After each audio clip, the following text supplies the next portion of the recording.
Breaking news, the Portland Trail Blazers have traded Kent Bazemore, Anthony Tolliver, and 2 second-round picks to Sacramento for Trevor Ariza, Wenyen Gabriel, and Caleb Swanigan. This is 100% real, straight from Adrian Wojnarowski. And Portland has traded 2 second-round picks to simply shed salary. That's exactly what this move is. Portland is shedding salary off their tax bill. And it looks like that is possibly the route they're going to go with the trade deadline. I guess Jody Allen does not want to pay as much as he's paying for a mediocre team. We've never saw it before with Paul Allen, but this move was 100% to shed salary. I'm going to hop on the NBA trade machine right now and figure out how much salary they're shedding. But this is simply a move made for money reasons. That's it. That's absolutely it.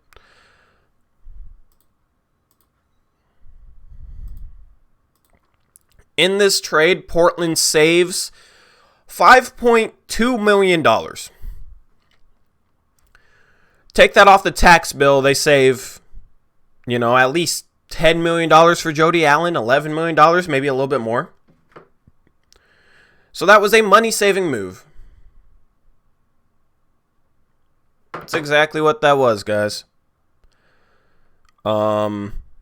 Yes, we got Caleb Swanigan back.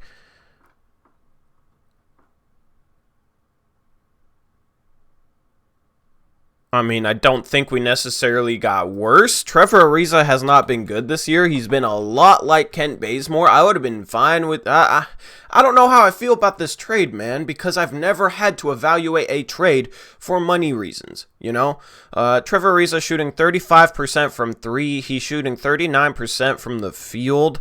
I never thought Trevor Ariza would be a damn trailblazer, but Trevor Ariza is now a trailblazer. He is shooting 49% from 2. His true shooting percentage is 54%. So Ariza is probably a little bit better than Kent Bazemore. So if you're looking at this just for the player swap, it would have been a good trade. Trevor Ariza's contract is only $1 million guaranteed next year. So they would probably decide to cut him. Now, I've been talking about how trading a 1-year contract for a 2-year contract makes sense, but Ariza, to me, is kind of like an expiring contract, guys. I know it says he signed a 2-year, $25 million contract and is making $12.8 million next year, but only $1.8 million of that is guaranteed. So if Portland cuts him, they save $11 million, okay? So I don't know if they decide to bring him back next year or what they decide to do with this, but if they bring him back next year, that could be a $13 million expiring contract. Portland also, I believe, creates a $7.1 million traded player exception, assuming they absorb Caleb Swanigan with the Rodney Hood disabled player exception. Anthony Tolliver matches Wenyen Gabriel's outgoing salary. So Portland probably created a $7.1 million traded player exception for this. Now, I saw Shams Karina's tweet, however you say his name, and I was hopeful we were getting Bogdanovich, but that obviously is not the case. But, for money reasons, I guess it makes sense, without money reasons, it's stupid giving up 2 second-round picks for Trevor Ariza and the package of these guys. But, you save Jody some money. Maybe they're willing to trade, Whiteside for somebody of equal salary, since Jody was able to save about $10-12 million with this trade. That's basically why we did this. We did this on a night where we play the Thunder tonight, which is a team we're possibly chasing for the 7th seed, but now we don't have We won't have Ariza playing. We won't have Gabriel playing. We got Caleb Swanigan back. Just a weird trade there. But none of those guys are going to be available. We got Gary Trent Jr. sick. We got CJ out. Who we're going to be playing tonight is going to be interesting to see. I'm trying to think off the... We got Dame, we got Whiteside, we got Melo, we got Simons, we got Hazonia, we got Little, Horde, and Moses Brown? Am I missing somebody? I think that's our lineup tonight, guys. I don't think this team got worse for this season. I will say that. Anthony Tolliver is getting traded back to Sacramento. I believe he played there. When did he play there?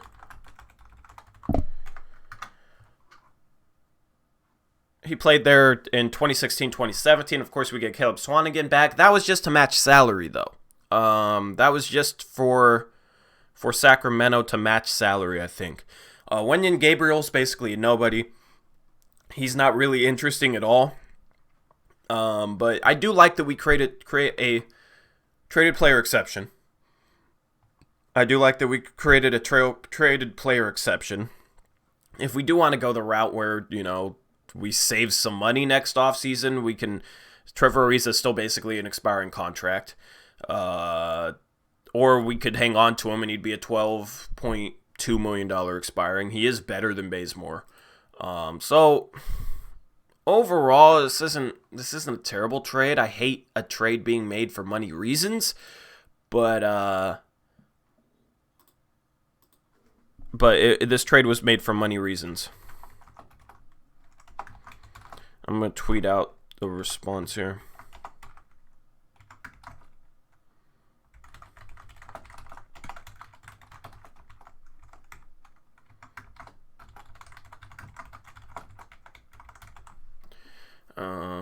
So what do you guys think of this trade? Give me your grades in the comment section, all right? I'll bring up the comments on my phone here, but I'm going to tweet out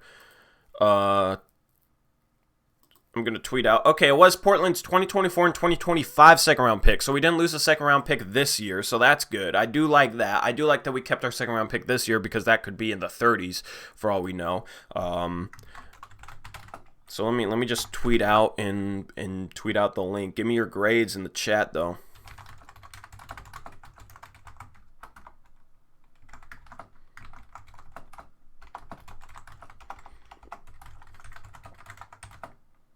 See if we can get Eric on. He's probably at work. Oh, he works all days on Saturday, which sucks because we'd love to get Eric on here.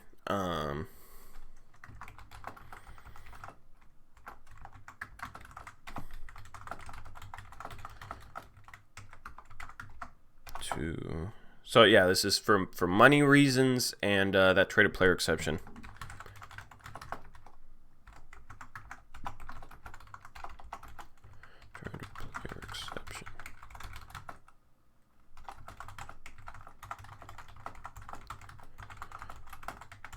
Now, $7.1 million for a traded player exception is a bit weird. Actually, let me explain what a traded player exception is.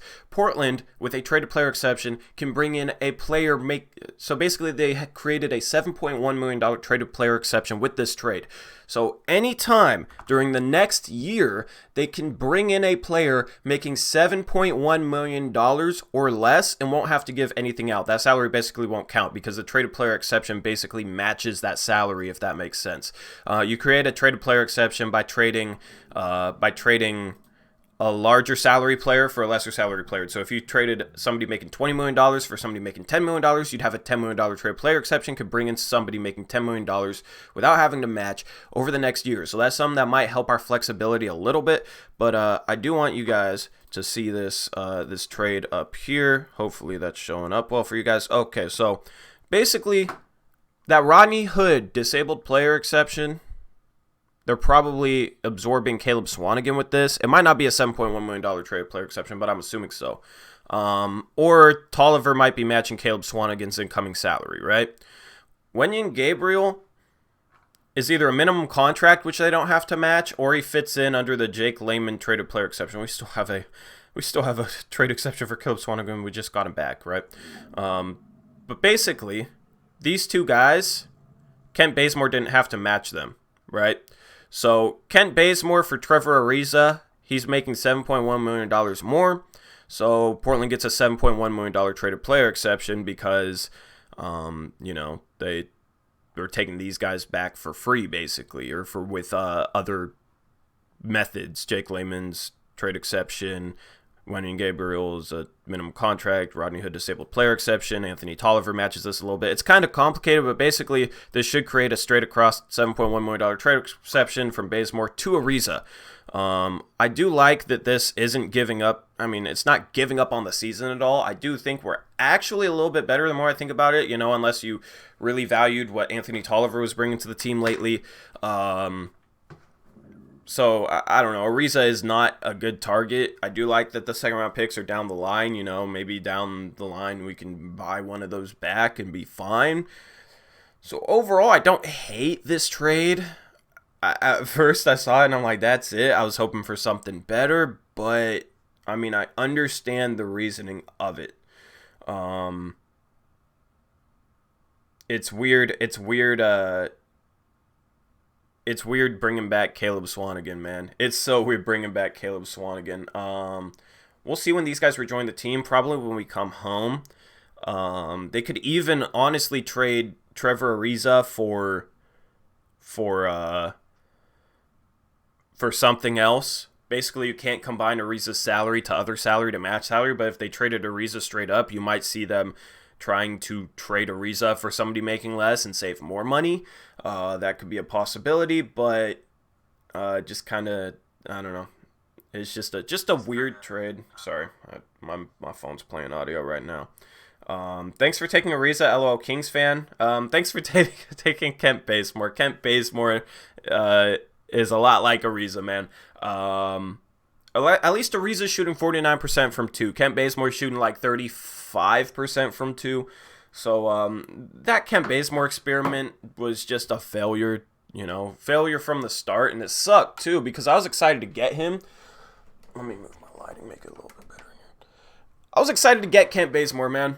I was excited to get Kent Bazemore. I thought it was going to be a good move. I thought he was going to be better than Evan Turner. And this dude just came in and just did not have it. Not efficient. I think his true shooting percentage right now is somewhere around 47%.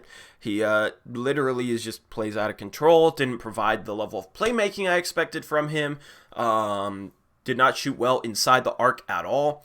Outside the arc, he was like, okay, mediocre. I don't know exactly what he's shooting. I'll bring it up here right now, but I just thought Kent Bazemore was going to bring a lot more. I thought he was going to improve on the level of play he had last season, because last season he kind of struggled, but he did not improve on that level of play at all. He regressed. He's actually shooting 34.7% from the field and 32.7% from 3. He's shooting 36.8% from 2-point land.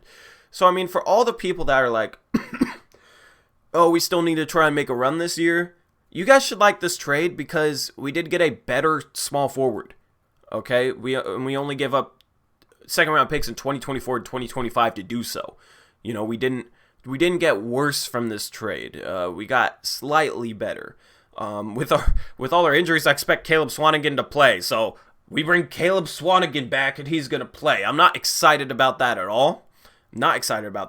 But overall, I don't think we got any worse from this trade.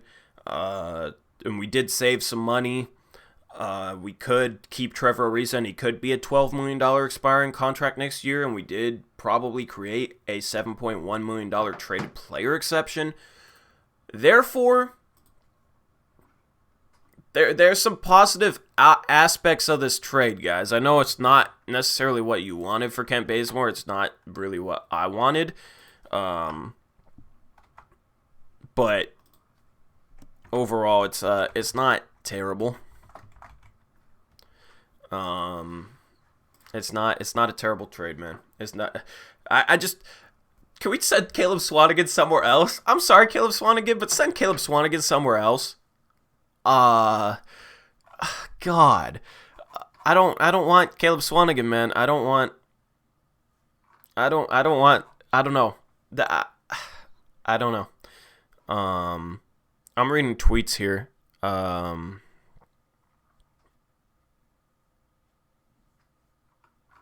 Just reading tweets here. I'm just trying to gauge the reaction on Twitter.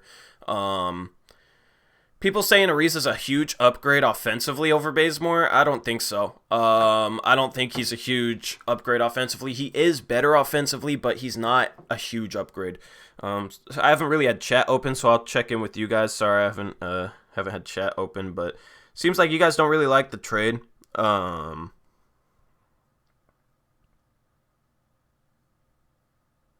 saw somebody say something about Bobby Marks. Trade can't happen until January 21st because Wendell has a signing restriction, which means we won't have any of our new guys until Tuesday. So we play tonight, and we play Monday, and then we play Thursday. So we're not going to have them Monday. That's against the Golden State Warriors. We should win that game regardless, but with our roster as stripped as it is, if CJ doesn't come back, that might be a toss-up game. This was an important game against the Thunder tonight because that's a team we're chasing for 7th. But now now what's our lineup, guys? We'll give you Deadman for some jawbreakers and some envelopes. Nobody wants Deadman's contract, man. I don't want Deadman's contract. Kings won this trade. I don't think there's a winner in this trade. I don't see how the Kings won this trade. Trevor Ariza's better than Kent Bazemore. Kings fans, if you guys think Kent Bazemore is better than Trevor Ariza, you're mistaken. Kent Bazemore, let me reiterate this, shooting 35% from the field and 33% from 3. Averages as many turnovers as assists per game. He's a good, solid defender, but has mental lapses on that end way too much to be like a good defender. I assume Trevor Ariza is going to be a better defender in that regard. Who the hell is Gabriel? He played at Kentucky. He was an interesting player at Kentucky, but didn't really develop into anything. He's just kind of a throw-in. How old is Ariza? Ariza's old, man. Ariza is... Let me look it up right here. Ariza's 34 years old. 34 years old. I think Gabriel's supposed to be good based on Kings fans' reaction. Let me pull up Gabriel's stats. I don't expect him to be a part of the future, but I don't know. He's played in 11 games this year, averaging 5.5 minutes per game. He's averaging 1.5 points, shooting 35% from the field and 12% from 3. So I don't think he's a good player. I can look at his G League stats though. Let's look at his G League stats. Just for the hell of it. I don't really care about Gabriel, to be honest. He's a throw-in, but I got chills. What in the world? G League stats. There we go. So in the G League, by the way, he's a native of Sudan. His per game stats, he's played 7 G League games this season, averaging 25 minutes per game. He's shooting 55% from the field and 46% from 3 and averaging 19 points per game, 9 rebounds, and 2 blocks. So it looks like he's actually a pretty good G League player. Maybe one day he could make that translate to the NBA, but who knows if we even keep him, you know?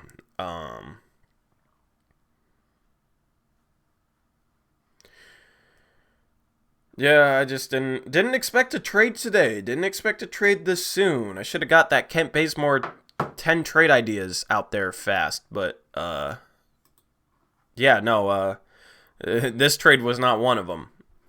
So I guess we need to look at trades for Hassan Whiteside that save us money. They honestly might be trying to duck the tax, guys. They might be trying to duck the tax. And that might be the goal with which would suck, but like that's not Olshay's fault, you know? That would be Jody Allen saying we need to duck the tax. Can't pay the tax for a team that's doing this bad. And hopefully they can create some assets for next season where they have some contracts to trade. So I'd maybe look at Minnesota and maybe look at Minnesota, because they just replaced Kent Bazemore with a player at his position who is a little bit better. So they might go to Minnesota and say, do you want off Gorgie Jang's contract? And they might try and do something like, I don't know, Whiteside for... Whiteside and Hazonia, and for Jang, Vonleh, and Napier. We'll just bring back some more former Blazers. That still doesn't work for Minnesota, so I don't know what they'll do, but it might be something like that, which gets them completely under the tax line. Because right now, we were $12.6 million over the tax line. Now we're $7.5 million or so. So we'd have to save like $7.5 million. So who knows if we can get that far below. But thoughts on Thad Young? I'm not a fan of Thad Young. He hasn't been good this year. He is on a bad contract. I don't want to pay him $13 million a year for the next 3 years. This trade is awful, says Kyle Campbell. Yeah, I mean, why is it awful though? Kyle, why is it awful? For all those saying why the trade is awful, if you think the trade is awful, let me know in the comment section right now. I want to see this. I want to see a collection of thoughts as to why people think this trade is awful. Just want to see what you guys think. Who did you want to trade for? I had a bunch of targets in mind, but no Bielitsa. Yeah, that's when because Shams tweeted it out. He said Kent Bazemore has been traded to the Sacramento Kings, and I was like, ooh, Bogdanovich, Bielitsa. And then I went to Wojnarowski's, and it was Trevor Ariza. I had a feeling it was going to be Trevor Ariza when I saw the tweet, but I was hoping that was something else.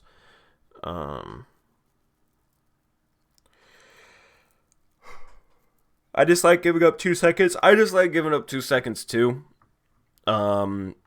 If it wasn't for money reasons, they wouldn't have given up seconds. It didn't make sense to give up seconds unless it was to save money.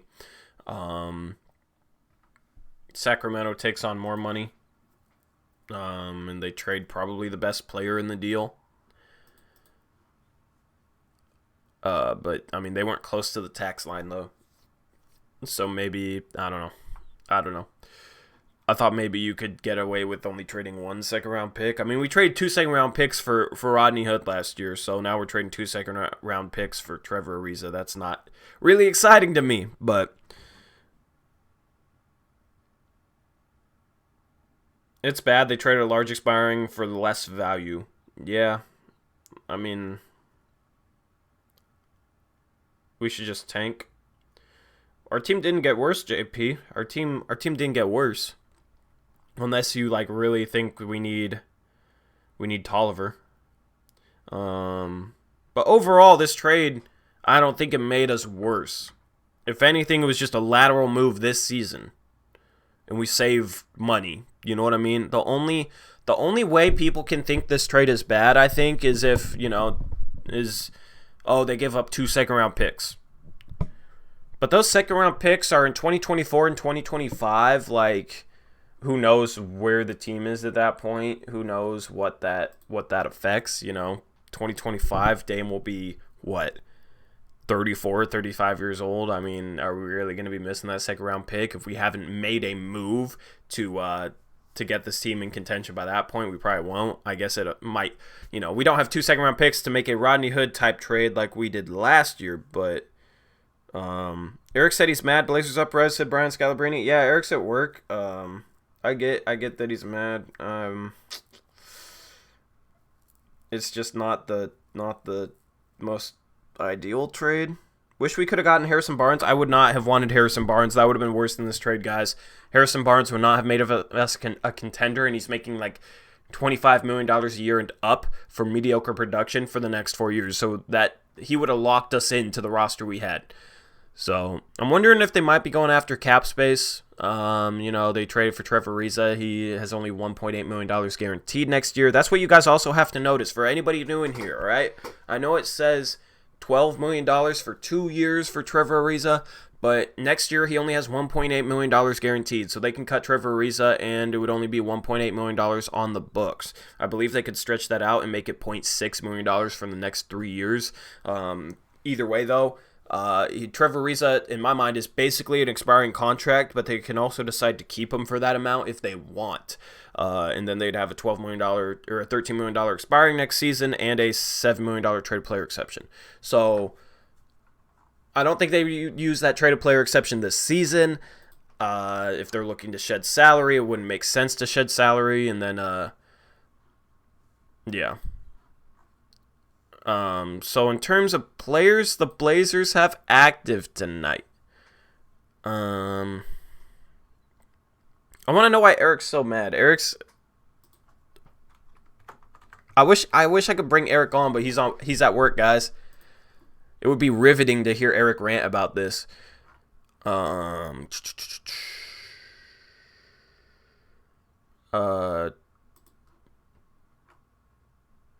Anyway. I'm just kind of scrolling through Twitter here, guys. I'm just trying to see. Who are we playing tonight? There are no plans for Kent Bazemore to pursue a buyout with the Sacramento Kings. Chris Haynes reports he has a great relationship with Luke Walton and with the front office, league sources tell Yahoo Sports. So Kent Bazemore's fine going to Sacramento. I do like that they didn't trade this year's second round pick. I was worried that they were trading this year's second round pick. But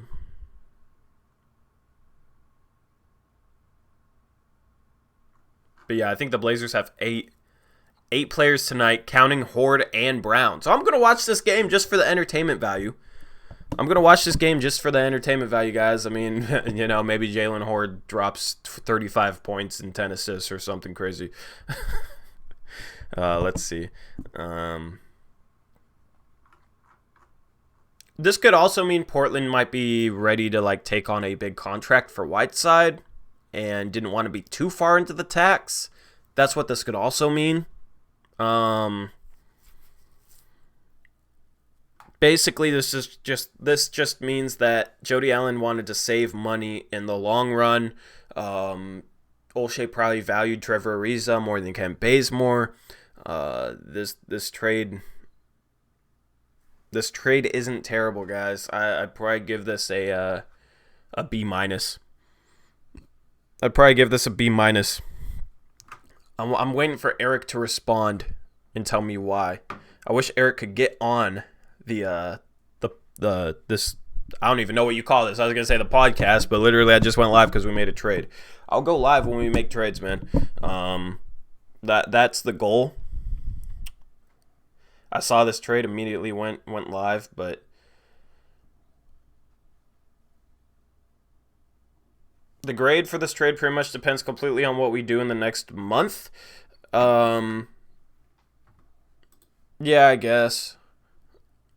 I don't know. I give this trade a C+. C+, okay? It saved Jody money. If Olshey was put in a position where Jody said, you need to save some money, then Olshey did well because he got an upgrade to possibly a $7.1 million trade player exception. So, I mean, he created some future asset there with the traded player exception, and then if they don't waive Ariza, which I assume they will, that's $1.8 million. But honestly, guys, I could see them trading Ariza. For somebody that's legitimately on a 2-year contract and trying to maybe recoup some assets. Ariza's basically expiring, or they honestly, you could see something like Chicago doesn't want to pay Chris Felicio next year, so they trade Chris Felicio for Trevor Ariza, and Portland saves $4 million more dollars. That's something you guys could see. Be prepared for something like that. Master Shake says Ariza helps fill the gap we've had since Aminu and Harkless left. Bazemore was too small to guard good small forwards in the league. Ariza will help a lot with that. Yeah, I mean, I don't know, but he's been slowing down, and his defense had not been inspiring, I don't think, for the Sacramento Kings. I haven't watched them a ton, but their fans didn't seem to be super high on his defense. I don't know. It's just an overall lateral move. I did not think Kent Bazemore was a good player. I think Trevor Ariza is a little better than him at this point, but it's not something that's going to be inspiring, if that makes sense. I'm still. Eric Brand said, "Why am I mad? Because the Blazers just paid 2 second-round picks to save some money." Ariza's better than Bazemore, though. So, yeah, it was to save money, but they also created a traded player exception, and they got the best player in the deal. So, overall, not terrible. Overall, not terrible. All right, I'm really going to read your comments now. Ariza is 3-D. He carried Houston for a while, and he will help us in the playoffs, especially if we have Nurk and Collins. Don't talk yourselves into Ariza being better than he is, though. While I am saying that he's the best player in the deal, don't talk yourself into thinking that he's better than he is. He is 34. He has declined since his Houston days. He has declined since, his prime. He just isn't like a great player anymore. You know, I mean, he's not that good anymore. I don't want to see Blazer fans say, "Oh, we got Trevor Ariza." You know, like my alarm's going off. But Blazer fans have a way. They get somebody like this, and they're like, "Oh, he could be amazing. He could be awesome," and kind of overhype him. We kind of did that with Kent Bazemore. So I do want to. They're highly protected. What are the protections on the second round picks? Because if they're highly protected, then this is actually a better trade. Then I raise my grade up from a C+. If it's like,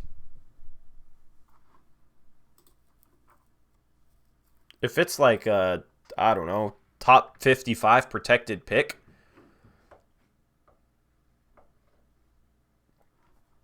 Do you guys have the pick protections? Can you guys do my research for me here, since I have to man this alone? I don't have Eric with me. If you guys can get some information on the second round pick protections, I mean, if I want to figure it out, because somebody tweeted that the picks are highly protected, but I'm not sure where he heard that from. Would like to see if they are. Because this could be something where the second round picks are like top 55 protected or something, where if it's in the top 55, Portland gets the picks. And if it's like 56 or lower, Sacramento gets the picks.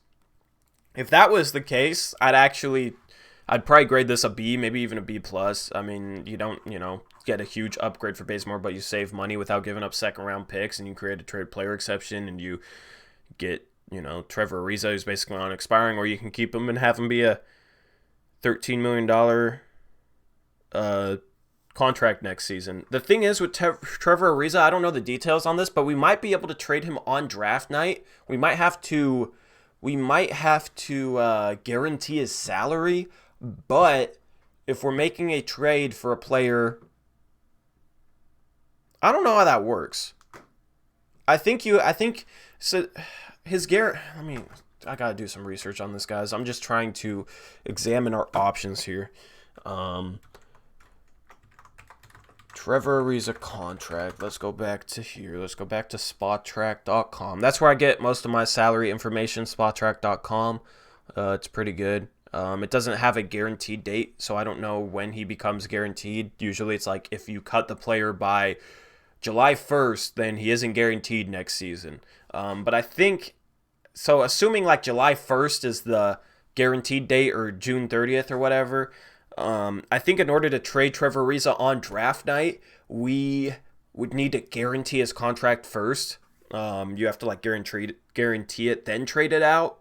If not, then this could actually be a really good move, since he'd basically be somebody we could trade his $12.2 million in salary, and then that team receiving him could cut him and only have to pay him $1.8 million next year. That's the thing, is like you couldn't trade Bazemore on draft day because he was an upcoming free agent, but Trevor Ariza isn't.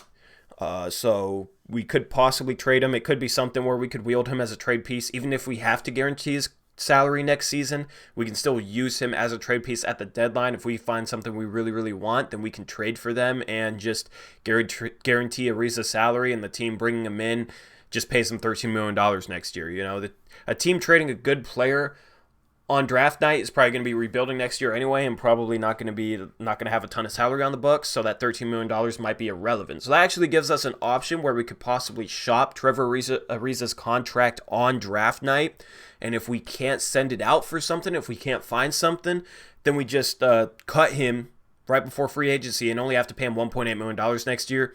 So that could provide some flexibility. So if these picks are protected, I don't hate this trade at all. I mean, you get he's an upgrade too. So if we're able to somehow make a run, then I think he's a better player for us. You probably weren't landing a much better player for Kent Bazemore unless you traded a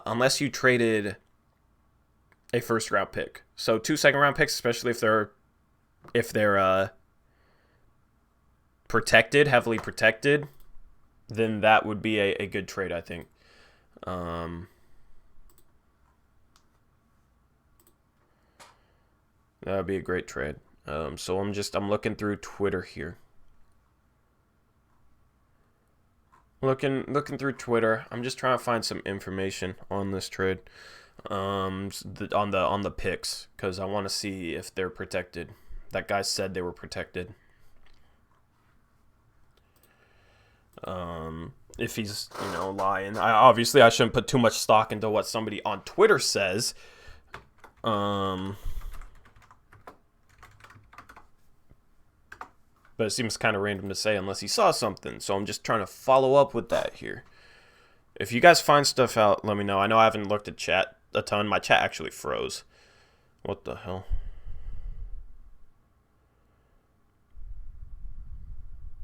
Good trade, except I'm feeling kind of sick over giving up 2 second round picks for him. Yeah, giving up 2 second round picks is kind of rough there, but that's what I'm saying. If they're protected and if it's like the 56th, if it only conveys if it's 56 or lower, then that's basically meaningless. That basically doesn't even count. It could be something where Sacramento Kings just wanted to look like they were getting something back for Trevor Ariza, considering they just signed him to a contract. The draft isn't even that crazy. We were trading second round picks in 2024 and 2025 though, so it's not even based on this draft. Sven says now we have $12 million to put with Hassan, $27 million to make a big trade. We can't combine those two salaries to bring somebody in. Let me just illustrate something here for you guys. All right, let me switch over to here. All right, let me illustrate something for you guys. Let's just pretend Jusuf Nurkic is Trevor Ariza. Let's pretend Nurkic is Trevor Ariza, okay? Portland could do something like that with that, right? Say this is Trevor Ariza, right? Trevor Ariza's $12 million. You can't combine... Actually, that's just confusing because it's the Kings. Let's get Trevor Ariza out of there. Basically... Let's say Jusuf Nurkic is Trevor Ariza, and you can't combine his salary with Hassan Whiteside's to make a trade, right? The thing is, they could make this trade because Whiteside matches Barnes and Nurkic matches Joseph, so they could do this trade separately. So they could trade Ariza with Whiteside, if that makes sense, right? What they couldn't do is something where they combine Ariza's salary and Whiteside's salary to bring somebody in making $40 million or so, if that makes sense. So you could honestly see something possibly like, I don't know. Actually, that wouldn't work. But basically, you can't combine them to match salary, but you can trade Ariza with other players if he matches salary on his own and the other players match other salary on their own, if that makes sense. It's kind of complicated, but why can't we do that? Some obscure NBA rule. Yeah, it's basically so you can't, like, trade, like, say you have a player making $10 million, you couldn't trade him for somebody making $13 million and then combine him with somebody making $17 million and have $30 million of outgoing salary. Because if you think about it, if you really needed say you needed a $15 million expiring contract and you only had a $5 million expiring contract, then you could trade that for an $8 million expiring contract, then an 11, then a 14, and then get up to 15, and then you could combine that with whatever else. I don't know. It's just basically so teams don't don't make a bunch of moves. Like, I don't know. It just basically, it closes a loophole, basically. Because there's a loophole, like, teams could get, like, really creative with and exploit if they could trade for somebody, then attach their salary to other salaries. It'd create kind of a mess, I think. So it just basically closed that loophole. So is Michael Holton going to make his Blazers return tonight? Yeah, no, we're going to be rolling with Moses Brown and Jalen Hord's going to be having the game of their lives tonight. That's going to be fun. My goodness. But I'm not really evaluating this trade for what it does for us this year, though, guys. Because I don't see a way we're winning this game tonight. That's the thing. If we won this game, the timing of this trade is weird as hell. Because we're going against OKC. If we wanted a... Oh, I gotta switch off. This. There we go. If we wanted off of... What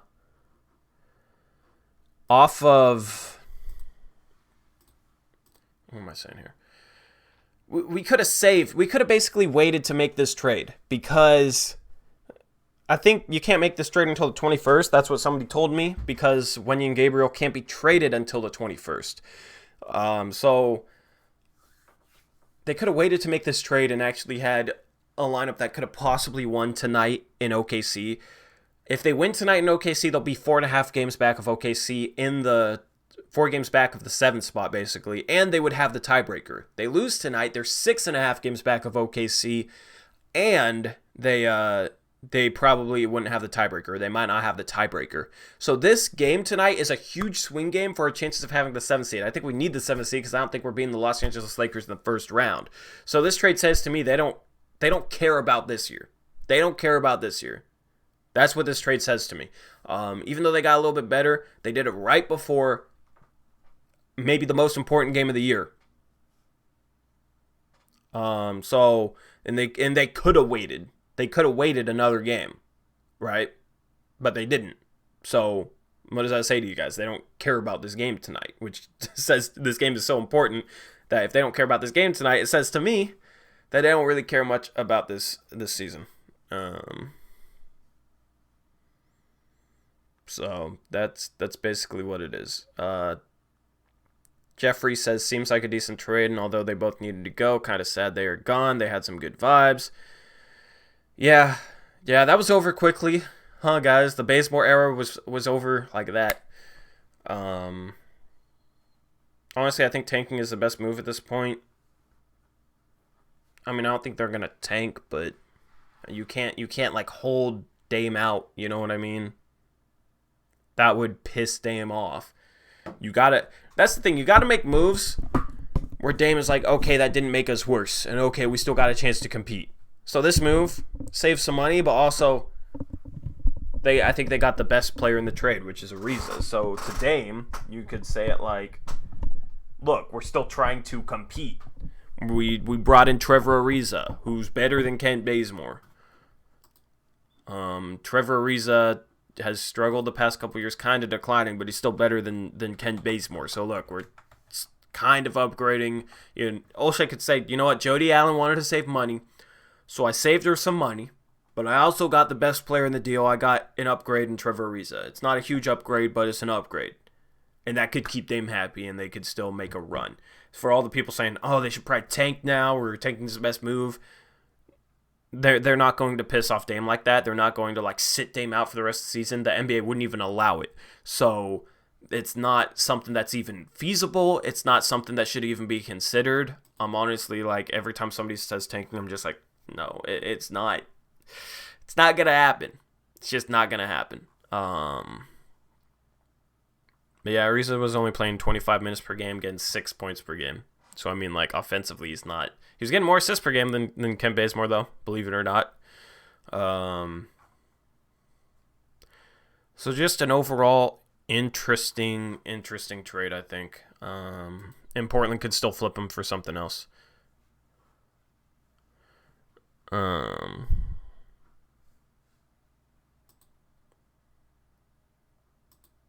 Is Eric Brandt in here?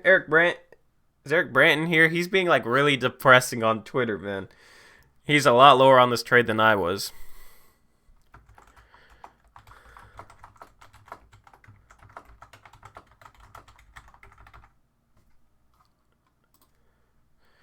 Go follow Eric Brandt on Twitter at HoopsJock.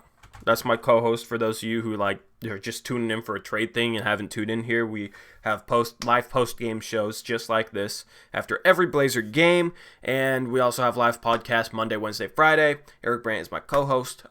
We both know the CBA pretty well, so we're able to break down trades a little bit more in depth than other people can. So Eric's on Twitter though at HoopsJock. I'm at Tory Jones YT. And Eric's on Twitter. He's depressed right now.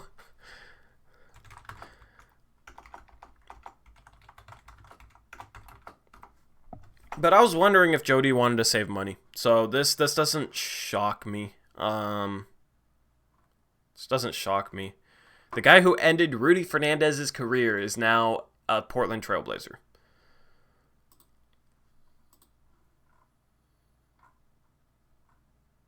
Got Caleb Swanigan back. Just overall, just a weird trade to go down today. Especially January 18th goes down today. I wasn't expecting a trade. I literally had just woken up. Stayed up a little late last night. Slept in. Woke up within 5 minutes of waking up. Shout out to whoever tagged me. Dylan, I think, tagged me. Shout out to whoever tagged me with that Shams tweet. This game's gonna be fun tonight, though.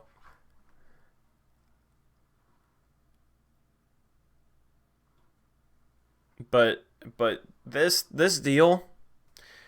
Actually, let me say this. My grade on this deal is actually dependent on what they do with Whiteside. If they can get somebody that they can use during the draft this offseason for Whiteside, then I think it'd be a good trade. I think at that point they could combine Trevor Ariza's salary with Hassan Whiteside's salary if they needed to. So if they get somebody for Whiteside that is either somebody that can help them win the next couple seasons or a 2-year, big contract that they can trade during the draft and they can use as an expiring to match salary next year, then this trade has a better grade, because what I'm worried about is they keep Whiteside or they trade him for an expiring contract and that guy walks, and then we end up, cutting Ariza, and then we have nothing next year except for a $7.1 million traded player exception, and we can't make a trade for a big salary guy. That is the worry here. So if that's the case, if that happens, then this trade gets a worse grade. If it, happens the other way where we get somebody that we can use as a big salary to match salary next year in a trade and, use during the offseason in trades, then this grade is better. Does that make sense to you guys?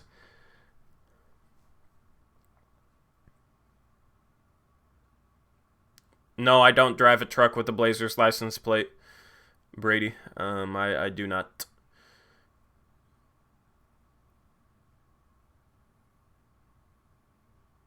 You say they could have waited, but what if they couldn't? There might have been some other teams asking about Ariza. Yeah, but apparently they can't do this trade until the 21st regardless, so why not wait till the 21st? Because Wenyen Gabriel apparently has a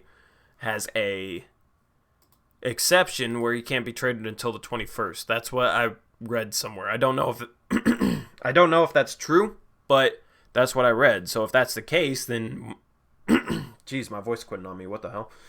If that's the case, then why not wait until the 20th to make this trade? Or the 19th even. Tomorrow. Obviously you don't want to play players who could get hurt, but I don't think anybody in this trade really cared if a player got hurt. It was kind of a contract. But Eric hates this trade. I'm going to get Eric Brandt's grade on it, because my grade right now is a C+ to B depending on the protections of the second round picks.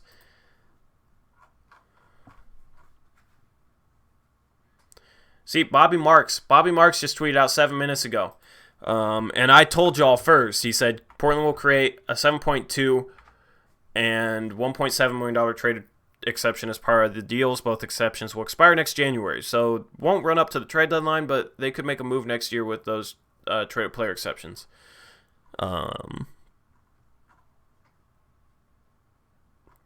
It'll just be interesting how this plays out with Whiteside, though. Just shuffling chairs, man. Lots of player movement the last 8 months or so. After that Western Conference Finals run, we're just shuffling players in and out. We just got a player back who I don't want on the team. No offense to Caleb Swanigan, but he's just not the guy I want. But it's financial moves. With Paul Allen, this trade probably doesn't happen. With Paul Allen, I don't think they end up caring about shedding money like this. So overall, first financial move that I've seen as a Portland Trailblazer. First trade that was made for financial reasons that I've seen as a Portland Trailblazer fan. I don't think I put the fan in there the first time I said it.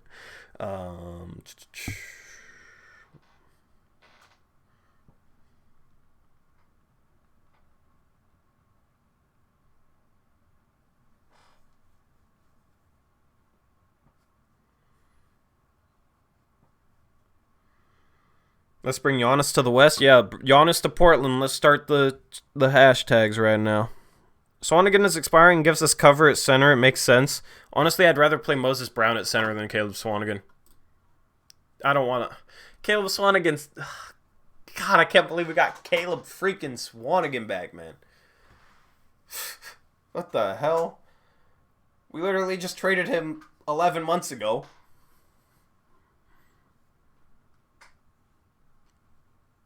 Do you think it's still possible to get Otto and Covington? No. Have to be one or the other. But if that's the thing though, if Jody's obviously concerned with saving some money, so therefore it wasn't possible anyway before this trade. So this just shows Jody was cared about saving money. I gotta take like a 2-minute break. I'll be back in 2 minutes. We'll see how this viewer count dips. But I'll be back in 2 minutes, so hang tight. Mouth's kind of dry. I gotta get something to drink, guys.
I just tanked my viewer count from 170 to 130 for some sun-kissed orange soda.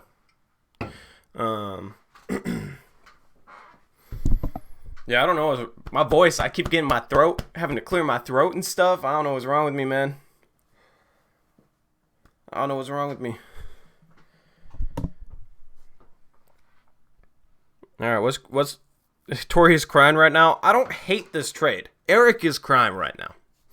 Eric Brandt, You know, I'm just kind of kidding. I'm just teasing Eric Brandt. I'm teasing him. You know, I don't want him to be like, bro, what the hell? And then, beat me up or whatever next time he sees me. But Eric, I did ask him to grade this trade on Twitter. I wanted to see his grade. I don't even, he might be watching right now.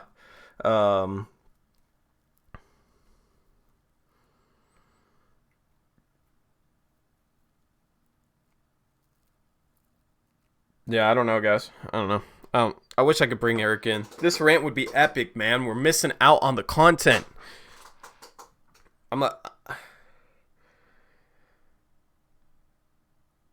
Can you call in? I just texted him. I asked if he could call in. We all need to hear this. I could kick back, drink this thing, mute my mic. Where's Eric hiding at? Eric's working, man. Eric owns his own business. Saturday's the busiest day, so of course it happened on a Saturday. Mr. Drip thinks we don't know anything about basketball. or the chat. Mr. Drip, these guys know a lot about basketball, man. We got a very knowledgeable chat.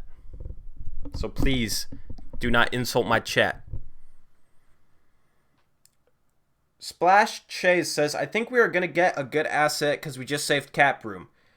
That's definitely possible. It might have been so that they can, not get too far into tax if they take on extra salary. Maybe you see Whiteside for Blake Griffin now, even though Blake Griffin's out for the year. Maybe thinking about next year. I don't know. I have no idea what they're going to do. This doesn't mean for sure that they're not going to try and get somebody good for Whiteside or whatever, but Mellow Stay says, I learned so much about basketball from this channel.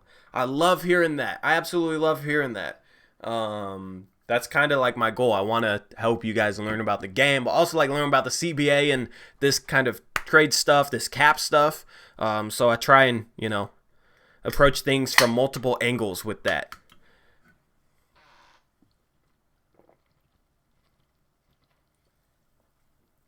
This is the most underrated drink in the entire world. I never thought I liked orange soda until 2 days ago, but now, whew. Melo will be traded. I don't think Melo can be traded. What happened to drink more water, Tori? We don't got any bottled water here. I've been kind of bad lately. Hey, but I've been in better shape lately. I think I've actually lost some weight. Threw down a dunk on Thursday. Threw down a solid dunk. And that was after my second rec league game. That was at 9:30.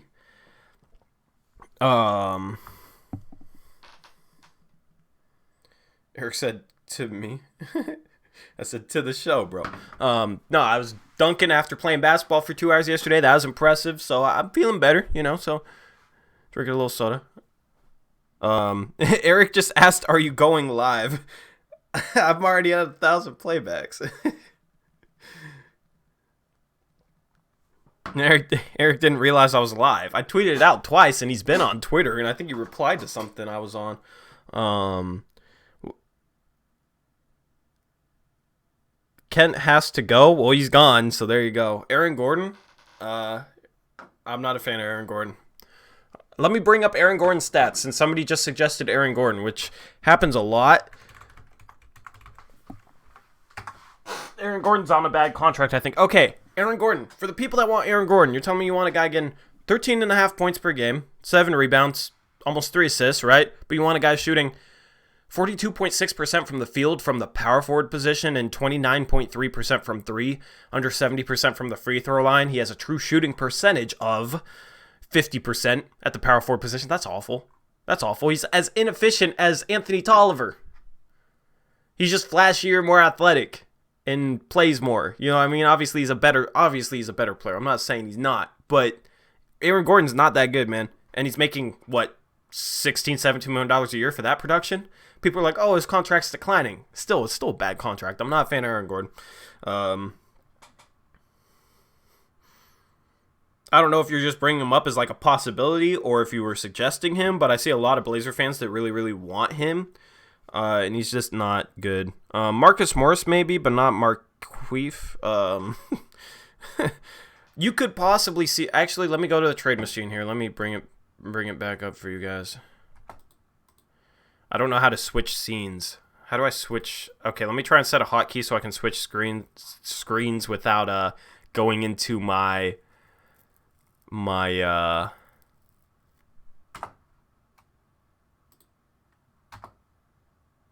Nope, that doesn't work. I don't know. Whatever. I don't care at this point. You guys could see my broadcasting software, but you could see something like this.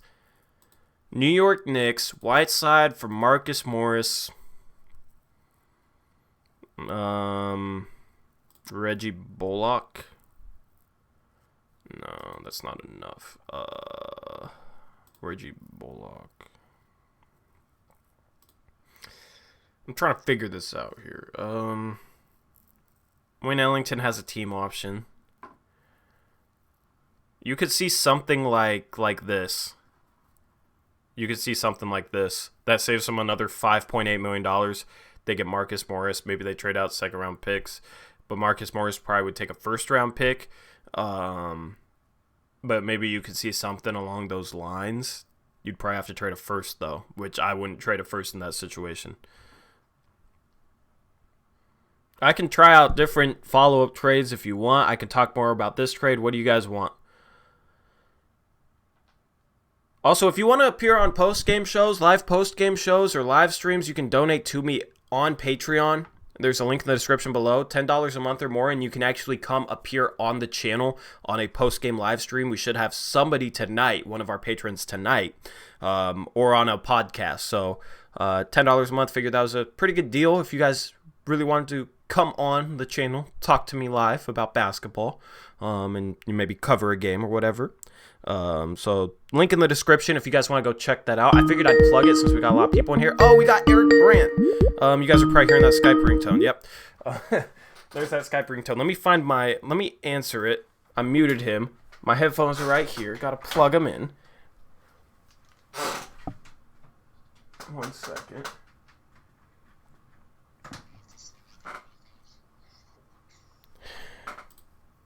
All right. Hold on. I didn't hear. All right. What's up? What's up, man? How you doing? I'm doing good. So you're on your phone, right? I'm on my phone at work. Yeah, I got a few minutes. You didn't know I was live? I did not get any notification, nor does it show a notification. Oh, I didn't tweet out on Blazers Upres. I just tweeted out on my normal account. But all right. So it didn't show on YouTube or yeah. Okay. So let me hear you grade this trade. That's a tough one. If we're talking just basketball related, I do not grade it very well. Yeah. I do not like giving up 2 second-round picks in this scenario. Mm-hmm. If we didn't give up the picks, I probably would have been fine with it, even though I haven't seen the exact details on the picks yet. Have you seen that? I have not either. 2024 and 2025. You think, oh, who cares? That's way in the future. But, we've been doing that a lot lately where we trade 2 picks in a trade and then we never have second-rounders, so it kind of sucks during the drafts. We better not have given up our pick this year or 2022, though. No, it was 2024 and 2025. Okay. So I was happy about that. I didn't want to trade this year's because it could be actually a good second-round pick with how we're struggling this year. But honestly, if it's 2 top 55 protected picks, I actually think this is a really solid trade. I've kind of gone into it, but why would we include 2 top 55 protected picks? Maybe that's what Sacramento wanted. Maybe they wanted to look like they were getting something back for Ariza. You know what I mean? Teams do that a lot. Where they, I don't know. That would be kind of weird. Maybe one of them is. Because usually you only see the top 55 protected, when we traded for Bill Harkless or something, or we might have done it with Napier too, where we don't want to give them anything back. So we did. That's the least you can give other than the rights to some foreign team that'll never play. Yeah. So usually that's if that's the case, it's just to make a trade work legally. So there's really no point in including second round picks if they're protected like that. It could be protected top 15 protected in the second round or whatever. Yeah. Yeah, that guy just Yeah, tweeted out that they're protected. I don't know where he saw that from. I think he might have just assumed. yeah, If you see something, just text me because I'm, or we're let in the us know in stream. chat. Yeah, let us know in chat. But Um, if it's not protected though, like I would have rather just traded Bazemore for like Bismack Biyombo or something like that. Like I don't know, yeah, but but I think I'd rather take on Jay or like even Felicio. I think would have been fine with me. I don't know. It's just like because it's kind of like what I was explaining with the Minnesota trade. So like doing this basically hurts a lot of other trade creativityness. I know it's not a word, but like if we wanted to be creative and save even more money or um, get out of the tax completely or bigger trades where we're combining both Whiteside and Bazemore are completely off the board now, and that's kind of frustrating me with still 19 days left until the trade deadline. yeah, It's the same with Minnesota because they could have combined Teague with other salaries to get a big time player. Like if they were going after, say, just randomly Chris Paul or something like that, they could combine, Wiggins with Jeff Teague's expiring and go about it that way or something. But now they can't do that either. Ariza can still be traded. Maybe that's the whole thing. Maybe we're trading Ariza straight up with a first for Covington. I'll hold that that hope. That's like I mean, I'd then we love don't that. I'd we don't have absolutely to love worry that. about other contracts and Yeah. stuff. Like I've said, what they do to follow up this move will change my opinion on this grade. Like, this is the Yeah, type of trade where it's like, okay, honestly, maybe they wanted to save some money from Kent Bazemore in order to trade Whiteside and Hazonia for like a Blake Griffin. You know what I mean? They didn't want to dive that deep into text. Maybe right. it's like set something like that up, or maybe or maybe they're trying to completely get under the tax. But so I believe See, or go ahead. um I don't want to talk too much about that possibility though, since that's Yeah. not exciting at Well, all. You know what I mean? I think the only thing I'll say about that is they have to trade Whiteside now. Like they have to. Um, whether we keep Ariza or not, um, like this move is not good enough to because it that 1.8. Even if we cut Ariza, we don't have him on the team, and then we basically gave up 2 seconds to help this year, but not next year. And then that $1.8 million basically cuts it to almost the exact amount of the full MLE versus having cap space. So letting Whiteside walk and getting cap space does absolutely nothing after this trade. Like Yeah. you can maybe make an argument that we could offer someone a couple million more than the MLE, Mm-hmm. and that would lead to like us outbidding someone that was like a Joe Harris if he was only getting MLE offers, and we could offer 12 million or something like that. Just a random name I'm throwing out there, but like now that possibility is pretty much gone now too. So like you have to get an asset that helps us next year for Whiteside. Like if they don't do that by the deadline, I'm going to hate this trade even more. And Yeah. I'm hoping that you're right and that this is just a precursor to something else. But I'm terrified that between this trade and not even signing someone to a 10-day contract when we're so depleted, that they're just worried about saving money right now, about how Um. the team is. Yeah. Yeah. I mean, that's why I think they might be trying to get under the luxury tax. But yeah, I mean, I don't know. The one thing I do like about Ariza is you could trade him on draft day. You would have to guarantee his 2020 2021 salary though, right? Yeah, the You have to NBA guarantee that closed the first. loophole Yeah. last year where, or 2 years ago, used to be able to trade those guys right before they picked up their option, Yeah. and then you could decline the option and save the tax things. But yeah, now it pretty much has What to. I do like about Reese's contract is he's like basically an expiring. He's has $1.8 million guaranteed next year, so we could cut him and barely owe him anything next season. Yeah, But we could also trade him on draft day, which yeah, if we guaranteed his contract, you know what I mean. So if we're looking at like whatever we get back for if we get a 2-year contract back for Whiteside. Maybe it's a Jang. Maybe we get back Jang and Covington or whatever. On draft day, at that point, we could combine Ariza with Right. Jang, right? So that could be, we could guarantee his contract if we wanted to bring in like a big salary. A team trading out a star player, a big salary player, probably isn't going to be worried much about cap space or their salary the following season. They're probably not going to be in the tax, so they'd take on a $13 million contract with 1 year left on it because they'd be trading their big name player just for the assets they get back in terms of picks and protections and wouldn't really care about, if they had to take back Trevor Ariza. So on draft day, we could say guarantee his contract if we needed to and attach him to somebody else and possibly bring in somebody. That is the one thing I like about taking on Ariza's contract compared to an expiring is we do have the ability to trade it on draft day. And if we don't trade it on draft day, it basically can be like an expiring and we can cut him and barely owe him anything. Yeah, I just hope they don't stretch that like they've been doing. Yeah. Because we only owed Azili $1 million, but we stretched it and we still paying him this year like $333,000 towards the cap. But so yeah, the trade exception that this creates, it's like 7.2 million or so. Mm-hmm. I was so disappointed with not using Crab after all the possible ways we could have used that to gain an asset. So I'm maybe there's just struggling that made sense, I'm struggling with being excited about having that asset versus it going to waste and not using it. So I'm trying not to get excited about it. I just don't understand this trade. I just don't get it. Like you said, the recent contract is fine. We get the better player.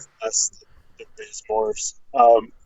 Yeah, we do get a better player, but I mean, how much stock do you put into real plus minus? Because Trevor Ariza ranks 5th in defensive real plus minus. Offensively, I think he's better. He shoots 49% from 2 instead of 36%, and he's shooting 35% from 3 instead of Bazemore's 32.7 or whatever. So offensively, he's better. Defensive real plus minus, he ranks 5th. 5th in the NBA. I don't know how much stock you put into that. That's an advanced stat. Advanced stats with defense are rough, but I mean, I do like that, but I mean, Ariza's at the point in his career where he is really good in short spurts or, playing, 20 to 28 minutes or whatever. And I'm afraid we're going to do what we do with Melo and just start playing him 36 minutes and he's not going to be as effective. Yeah. I mean, that might be the case, but I feel like you can portray this trade in a positive light to Dame. We get the best player back, a veteran, a guy that can help us this year, even though obviously they don't care that much about this year. You save some money, okay? You get a traded player exception. I know Olshey didn't use his in the past, but maybe there just wasn't a deal that made sense for it. Maybe there just wasn't. Maybe he didn't have anything that was worth using it. Yeah. So we do make a traded player exception, and we save $5.5 million. I don't know exactly how much it was, but we save a decent amount of salary for Jody Allen. So it's not great in any one aspect, but I see the logic around it from multiple different angles. Between the tax and the just salary savings, it's like 12.3 million, I think was the number I saw. That's a lot of money in a trade. Yeah, that's a lot of money to save. So, but my hope is that it wasn't just to save $12 million, because we still have. I have a feeling we'll probably keep Swanigan until the bigs start getting healthy, and we probably just cut him at that point. God, I can't believe we have him back in a Blazer uniform, man. I know. But I'm praying that this is just a deal to create that trade exception so that we can bring in a player to fill that roster spot without having to because we've talked about this all year, how we haven't had a $7 million salary to send out in a trade, right? Yeah. We don't have. There's several players. I'm trying to think of one say like well, how much does Jay Crowder make? Does he make about 7 million? He makes around that. But I don't think they're going to use it this year, though. I think if they Yeah, use it, it's going to be in the off season or next year. I'm just praying that. I mean, Crowder's a bad example because he's a free agent after this season. He's and making not, 7.8 million. But yeah, it's a little too much. But I mean, just like a player like that who, could be like anywhere from 5 to 7 that we couldn't have gotten. Let's say Mikal Bridges or something like that. Yeah. Like we have the ability to just get him for picks or something else now instead of having to like come up with like 4 players that match the salary or whatever. So my hope is that they are still going to do something that helps this team both this year and in the future. Because at best, Ariza helps us for this season and next year, right? Yeah. And then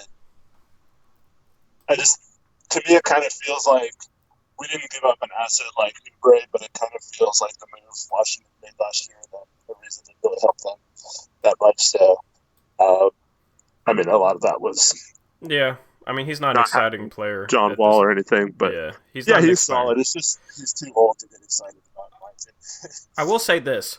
For a trade that saved like $5.5 million in salary and took $12 million off of Jody's total bill, and also brought back in expiring for a trade that we brought back in expiring and saved that amount of money. This provides us as much flexibility as possible, because although we saved $5.5 million, we created a $7.2 million traded player exception. Just because of the way we structured the trade. And then also Trevor Ariza, it is possible to trade him on draft night because he basically has salary, next year. It's just non-guaranteed. So, we could either cut him and he'd be like an expiring if we don't trade him on draft night, or we could trade him on draft night and have him count as like $13 million of salary going outwards, or around $13 million. So for trading for an expiring and saving money, this is as much flexibility as we could have created. Yeah, I agree with you there. So it's not terrible, I don't think. I'm interested to see the exact number. I calculated it at 7. If you're just subtracting Ariza from Bazemore, it's like 7.069 something. Mm-hmm. But there's probably a creative way to do it to where it's even more than that. Like you combine Tolliver and him to make it like if it's 7.22 million, that's enough to possibly get a Langston Galloway or a Derrick Rose type player. And I know you're saying they probably won't use it this year. But once again, I'm getting my hopes up initially. Well, doesn't Derrick Rose have a 2-year deal? Yeah, he has a 2-year deal. Let me look at his deal. It's 7.317 this year and 7. Oh yeah, so a little too much, but yeah, it basically just gives us an option. It might go completely unused, but the $7.2 million trade player exception gives us an option. We could trade Ariza on draft night, and if not, we can cut him and save the money. It'd be like an expiring. So there are some options that we have off of this trade. The reason why I said it's important for the next decimal point, because you can go 100,000 over that. So if it was 7,200,000, we could get up to 7,300,000. So Derrick Rose would be like 7. I think it's only 7.2. I think they kind of added that because I thought it was 7.1, and then I think they just added the extra 100,000 you get. But that's probably not going to be like a difference maker. You know what I mean? Like whatever. Yeah. But the thing is, we get to be creative with the $7.2 million traded player exception in the future. That's true. With our with our hypothetical trades, so that'll be interesting. For all you guys that don't normally watch our post game shows, we will have more analysis on this trade in our post game show. We'll get Eric at home on a good mic. Yeah. Sorry. No, it's fine. You gotta do what you gotta do. I did want to hear you call in and get your opinion on this because I saw you on Twitter just bashing this trade. Hopefully, I made you a little bit more positive in regards to this trade. Once I thought about the trade exception and stuff, like and initially I was heated. Yeah, yeah. I just don't. I don't know. I would have rather just traded Bazemore straight up for someone who was making money next year. Yeah, yeah. But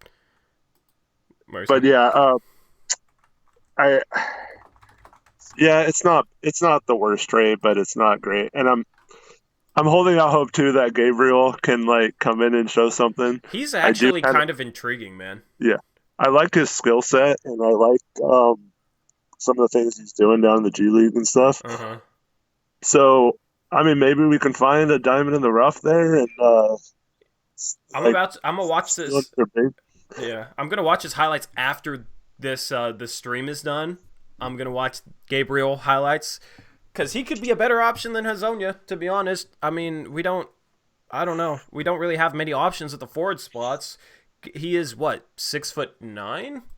Yeah, he's like a power forward. But I watched a little bit of his highlights, and he was like putting it on the floor and taking it to the rim and stuff. Like but he's got decent size too. He has a 9'1" standing reach. He honestly might be better suited to be our backup center than Swanigan. Like, I think Gabriel will come in and play actually, because he's 6'9".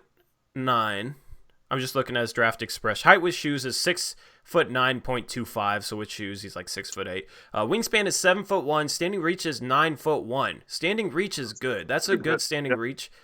That's actually like a lot of centers have a standing reach around there. I don't know what Whiteside's like is insane standing reach, but Gabriel has the size to play center. He doesn't look like he's that skinny either. And if he can put it on the floor, that could actually be an intriguing option, just a small ball backup center. I mean, we were playing Anthony Tolliver at the backup center. I think Gabriel might be better suited than Anthony Tolliver. And if he can bring some, ball handling and a little bit and shooting. I really hope we called up Moses Brown for this game tonight, because do we even have enough players? Okay, let me make a list. Actually, let me go to our roster, all right? So we got... Because CJ's out and Trent's probably out too. Yeah, so with CJ and Trent out, we got Dame, Whiteside. Oh, hey, Tori, sorry, man, I got to go. All right, I'll catch you later, bro. I'll catch you tonight. Game. Yep, see you, bro. See you guys. There we go. Yeah, so our roster tonight, we got Dame, we got Whiteside, we got Simons. That's 3. We got Little, we got Hezonja, we got Carmelo, Jalen Horde. That's 7 if we don't bring Moses Brown up. So 8 with Moses Brown. This game is going to be an adventure tonight. Wow. I guess we could play with 7 and play everybody like 35 minutes per game. Little's going to play a ton. Hey, I'm excited to watch Little play like 30-some minutes tonight. And watch Jalen Horde play. We might get blown out by 20, but it's fun seeing guys like that play, and when they can play for 30 minutes and they know they're going to play 30 minutes, sometimes you see something special. So, if we could somehow win this game tonight, that would be one of the most insane wins that I've seen. Our bench is literally going to be Nasir Little. I mean, maybe Trent plays, but I doubt it. So our bench could literally be Nasir Little, Jalen Horde, Moses Brown. And you'll still have OKC Thunder fans blaming Dame for losing tonight's game if the Blazers lose. Saying, oh, look at Dame, he can't even win. He can't beat the OKC Thunder after he beat him last year. It's like, look at who he has tonight, guys. My goodness.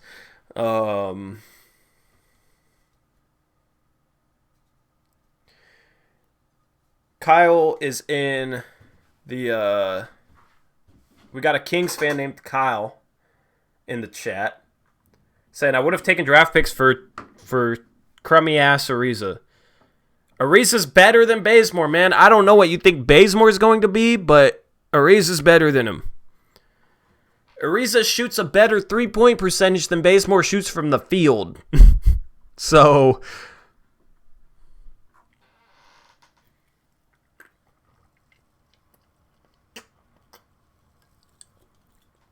That sun kissed his bomb.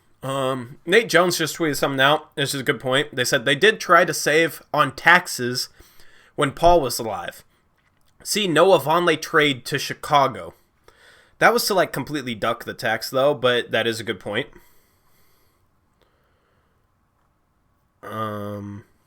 Just love scrolling through, seeing the reaction. A lot of Blazer fans are basing this trade too much off of how it helps our team this year, I think. Saying I feel better about this trade because Ariza could help in the playoffs. Right now we're looking at the 8th seed, and I don't see how we beat the Thunder tonight. We're going to be 6.5 games behind them with a beat-up roster, and we might not have the tiebreaker. So, and we have a tough schedule coming up. So is that really it? You know what I mean? Like, I'm as concerned about how it affects our flexibility next season, or this offseason and then next season, as much as I am concerned about us making a playoff run. Obviously, we want to see this team do good. We want to see another playoff run, especially after last season, but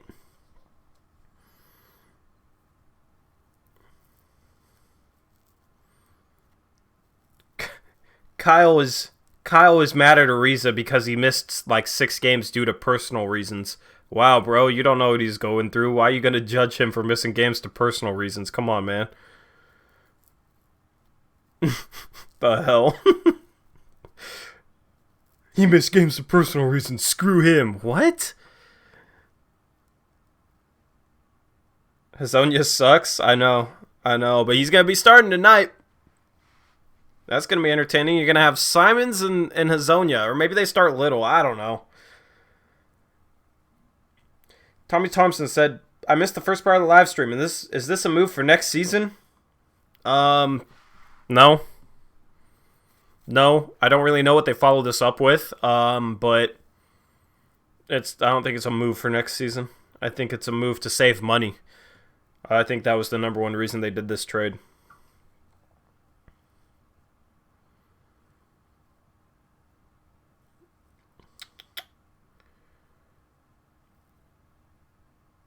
I mean, yeah, honestly, we're looking at, what, the 8th seed? Are we going to beat the Los Angeles Lakers in a first-round series? I doubt it.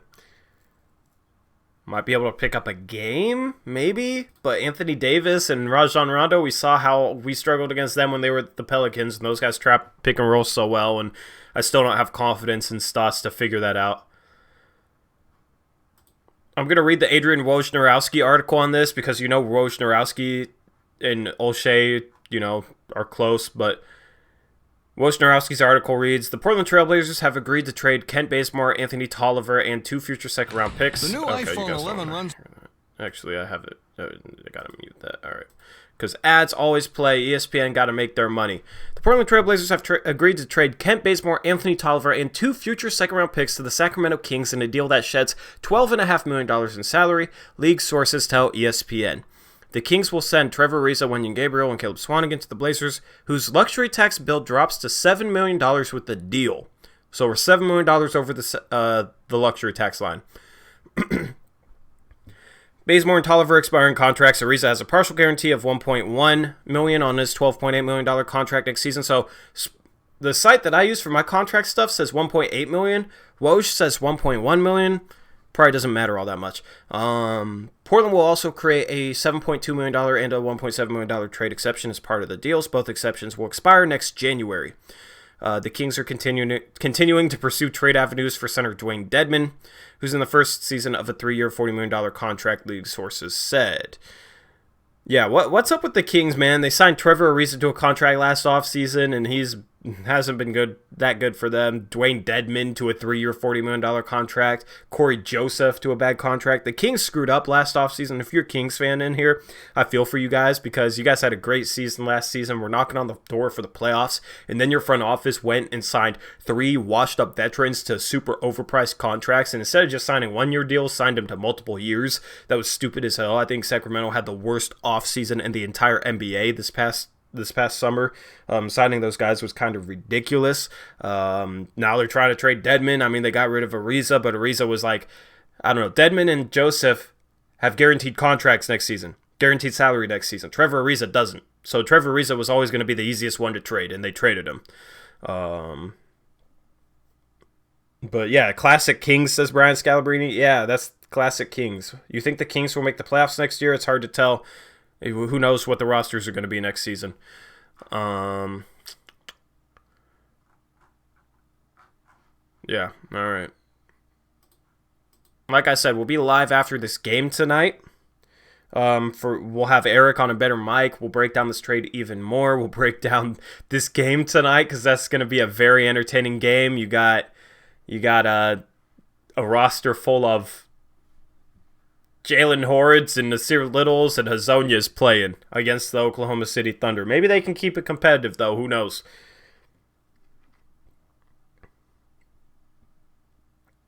Gabriel is the best player in this deal. Hey, I'd be fine with that.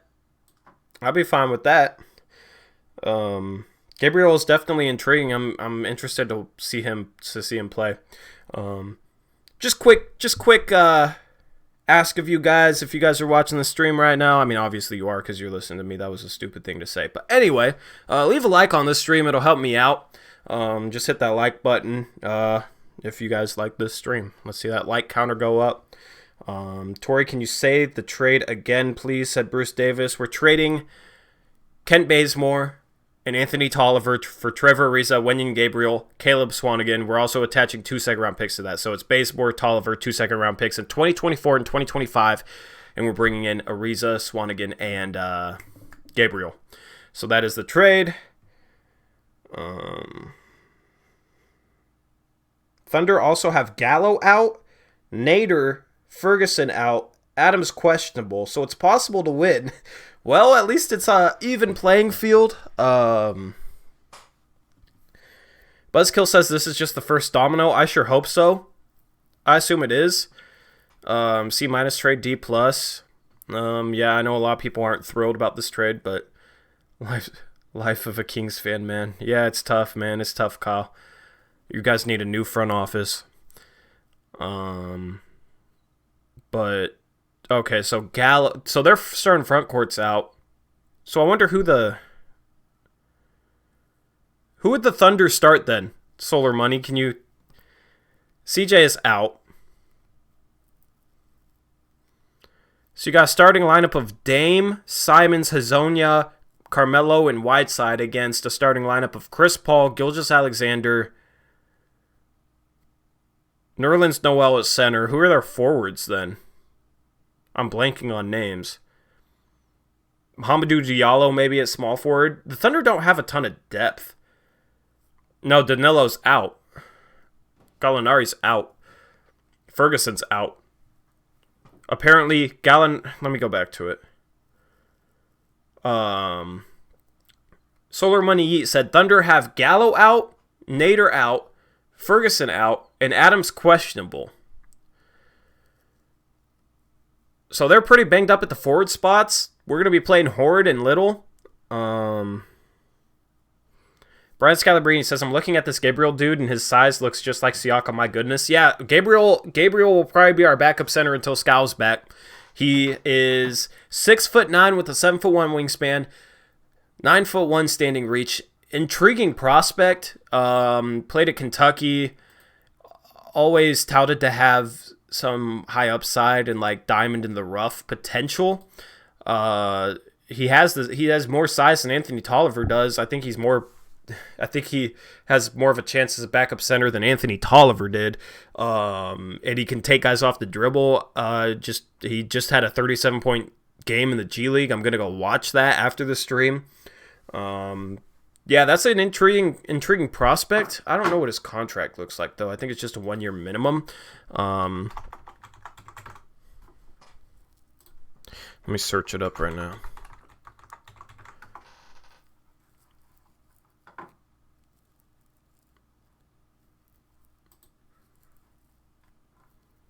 Nope, not his stats. I want his contract.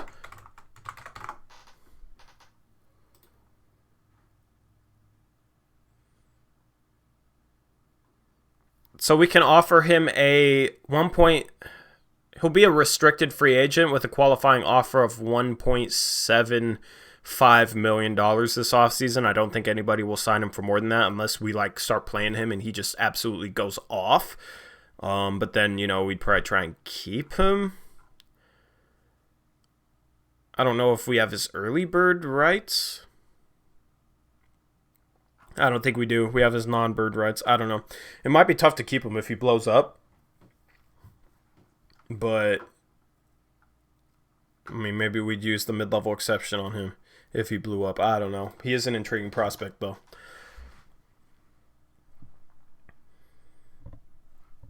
Stream your reaction to Gabriel's big game. I do post-game streams every game, X2 JV. So if you want, post-game reactions, I go live after every Blazer game within minutes and do a post-game show.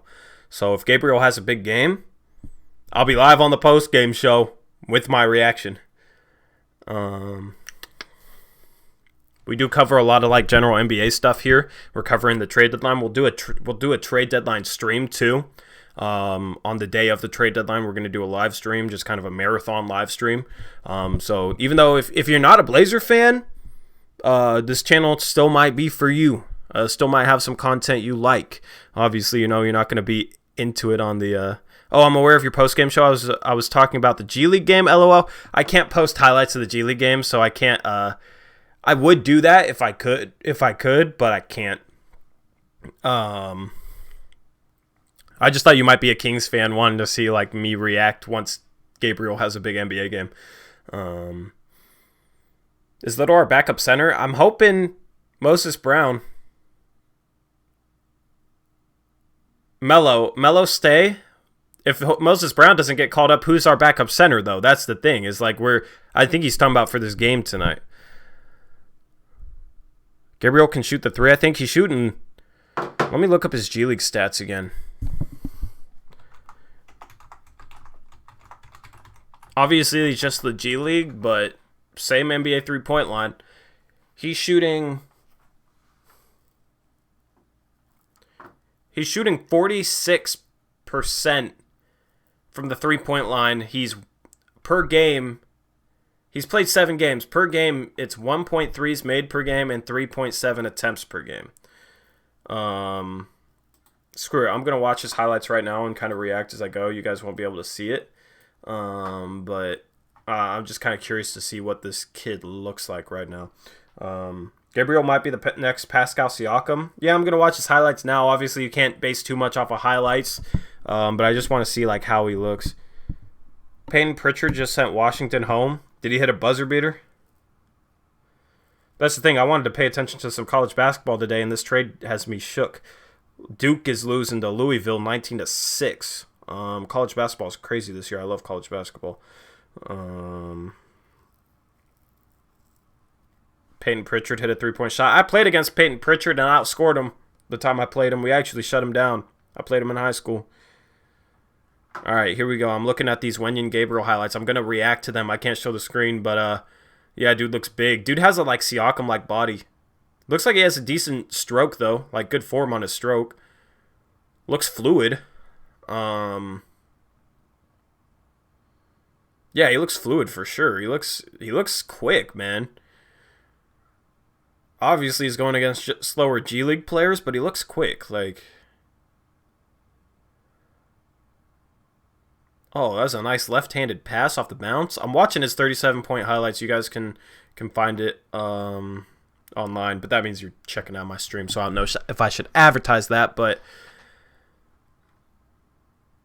I don't know. He looks solid though. Just based off of one half of highlights.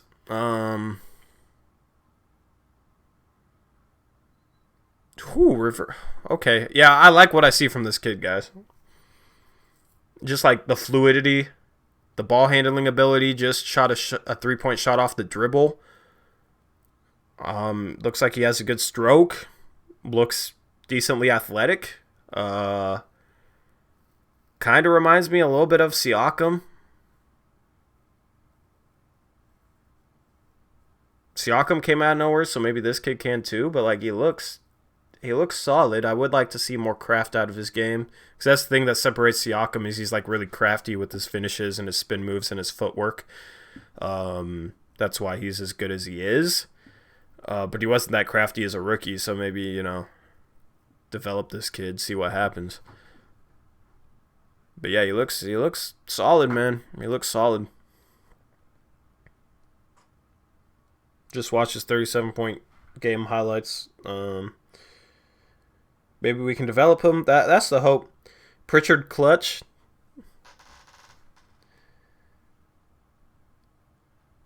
Tori, see you tonight. What's your Twitter? My Twitter is at ToryJonesYT. For all those who want, up to date NBA reaction, Blazers reaction, but also like reaction to NBA trades and stuff around the NBA, my Twitter is at ToryJonesYT, so go drop me a follow.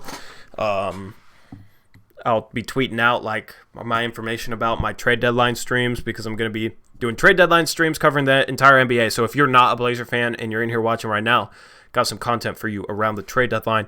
We'll be covering the entire NBA. Obviously, we'll be focusing on the Blazers if something Blazers happens during the trade deadline, but it's not just only Blazers content. So,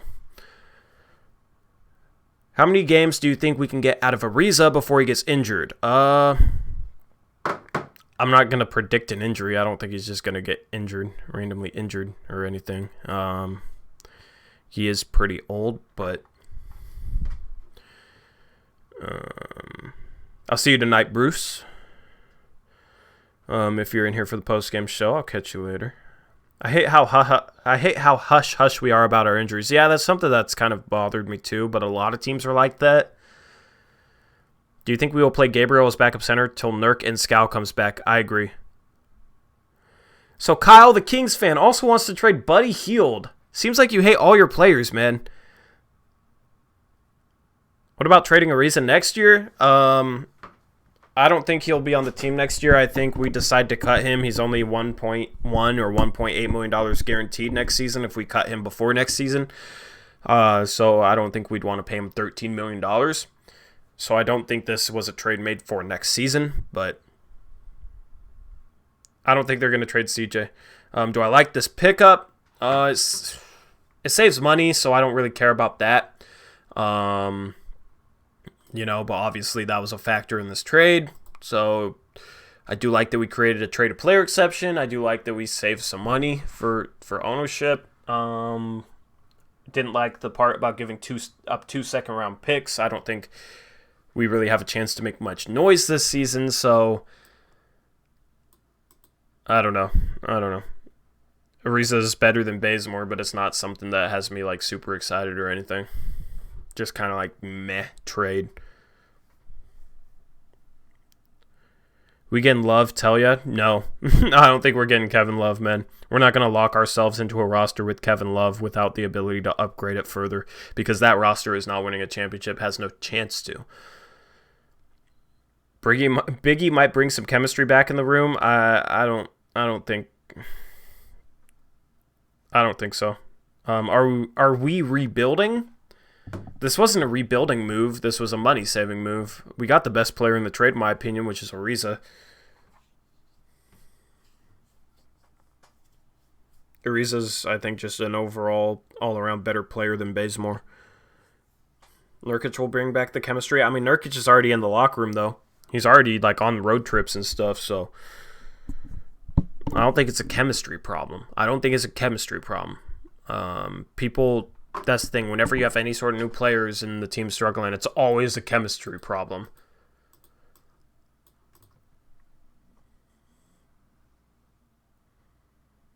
I think he means on the court, as in CJ. CJ's not playing tonight.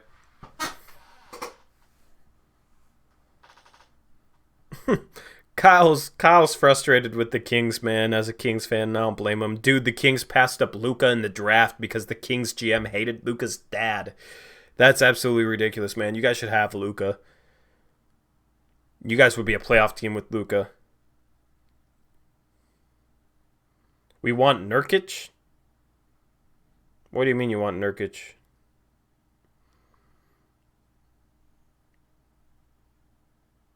Tanner Gross says people need to step back and realize we're hurt this year. That's that. We've also, the coaching has been mediocre at best. The coaching hasn't been good. That's also a big part of that. We're not playing the right style of basketball, and we're struggling with some fundamental things.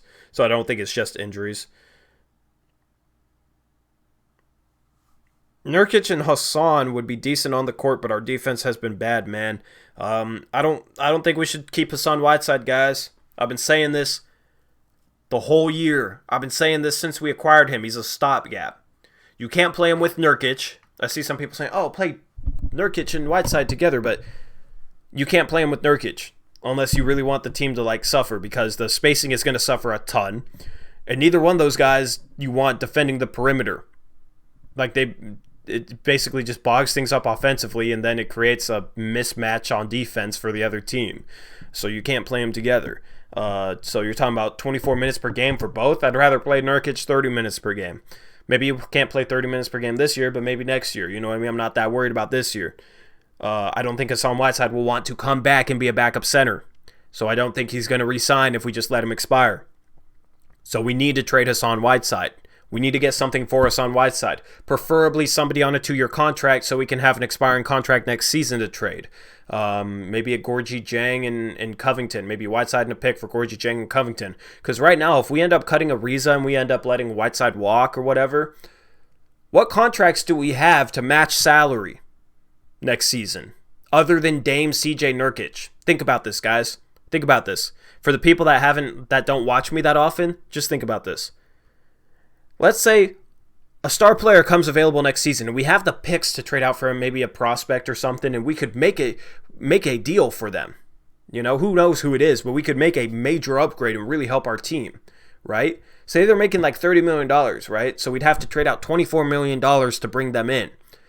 Outside of Dame, CJ, and Nurkic, who would we trade that adds up to $24 million next season if we end up cutting Ariza this offseason, not paying him $13 million next season, and if Whiteside walks? Who would add up to $24 million? Think about that. Other than Dame, CJ, and Nurkic, because it doesn't make sense to we can make this huge upgrade, but we'd have to trade one of our core 3 players for them.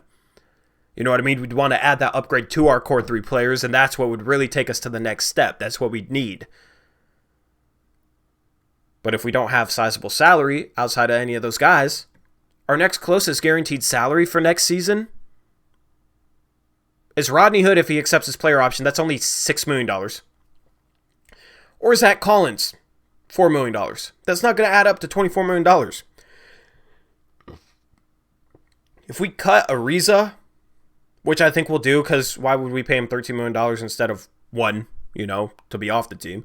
And if we let Whiteside walk, we would probably end up in a position where we could possibly trade for a star to upgrade to possibly take us to that next level and possibly have us contending for the first time in the Dame era, truly contending with a chance to go to the finals. But we might not be able to make that trade next season because we don't have the salaries to trade out. So it makes sense to trade for a 2-year salary because next year that salary would be expiring, and usually that's what teams want back if they're going to trade a big salary player. So we still need to follow this move up with another move. We need to trade Hassan Whiteside. We need to get back some 2-year salary somehow. Or we need to get back somebody on expiring that we can bring back for multiple years. That would really, really, really help the team.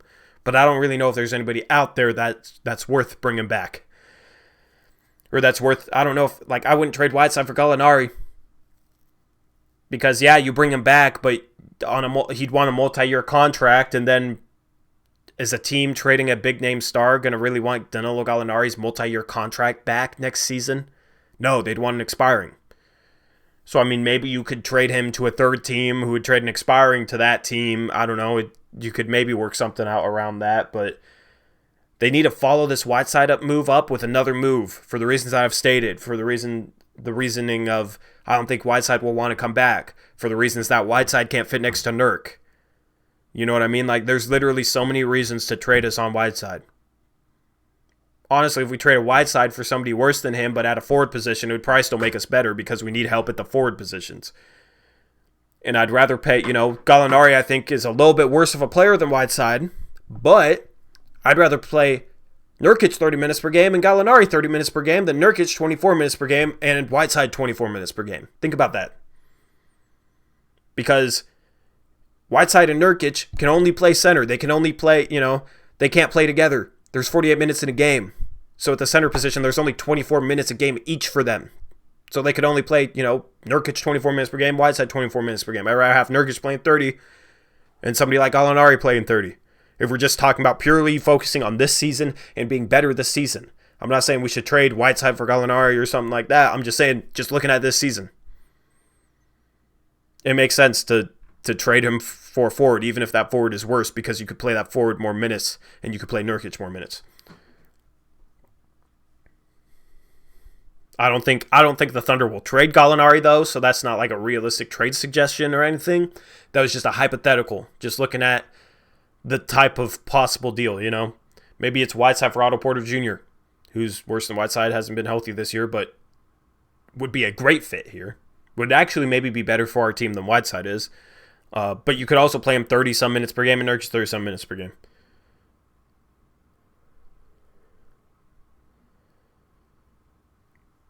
Yeah, how did we lose 2 shooters? Who said we lost 2 shooters? We didn't lose 2 shooters. We lost guys shooting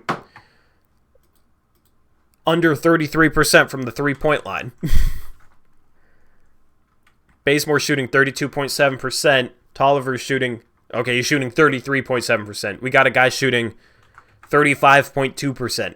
I think Gabriel could be a better 3-point shooter than either of those guys.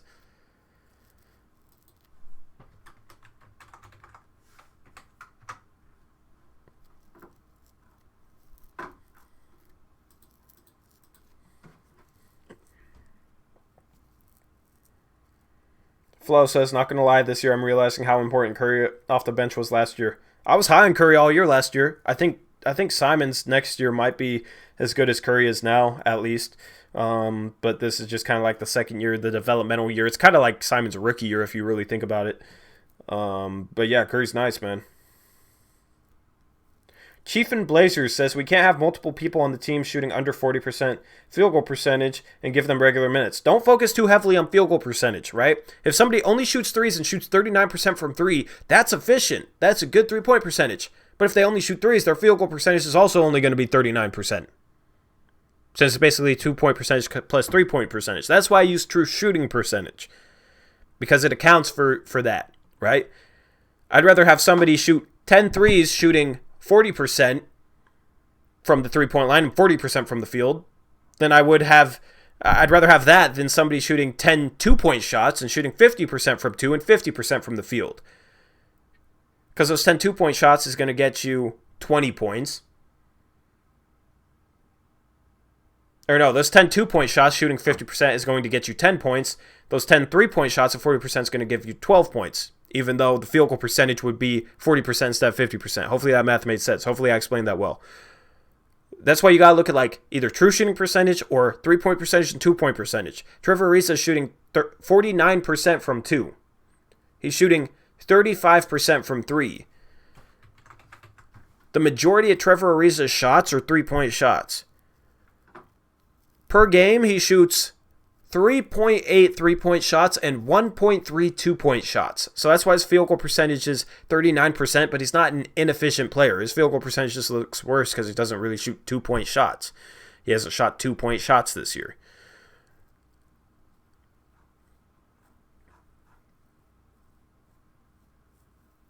Literally like 75, almost 75% of his shots are 3-point shots.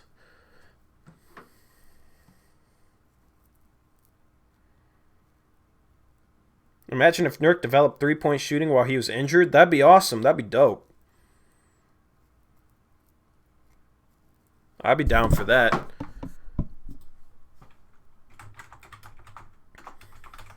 That's kind of what I'm hoping. I mean, I don't want him to become like a super finesse big just sitting out there like a Myers Leonard shooting a ton of threes, but if he could add that to his game, it would just make him more deadly because he's a good passer from the top of the arc, so...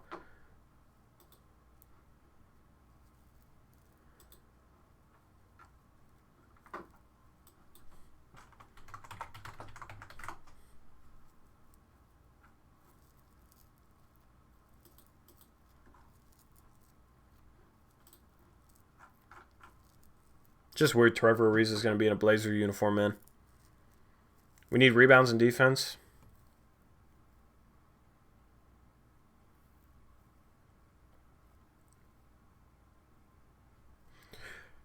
Kyle's a Kings fan. He's saying Gabriel's the best player in the trade. He said he's stupid athletic. Yeah, I'm very interested to watch him play. Honestly, I mean, if Gabriel is as good as he looks and as good as Kings fans say he is, he probably was worth a second-round pick, if you really think about it. I know people are upset that we traded 2 second-round picks, but I mean, if Gabriel is like good and ends up being a part of our future, he's definitely worth a second-round pick.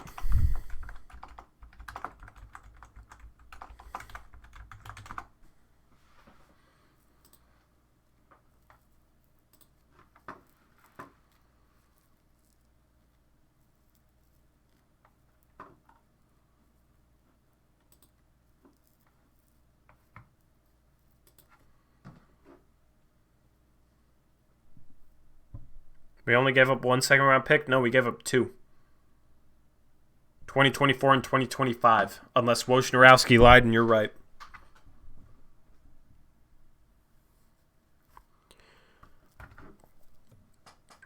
So Kevin Pelton just graded the trades. I'm interested to see his trade grades. Let me pull them up here.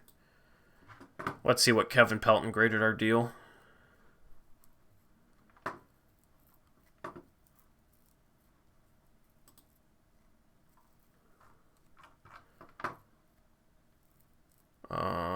How do I find it on the internet, though? What the hell?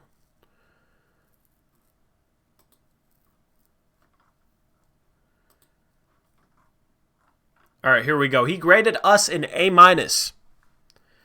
He says, as they continue to be hit by injuries and slip further behind the Western Conference postseason race, they're now tied for 10th in the West, 2.5 games back of the Memphis Grizzlies for the 8th and final playoff spot.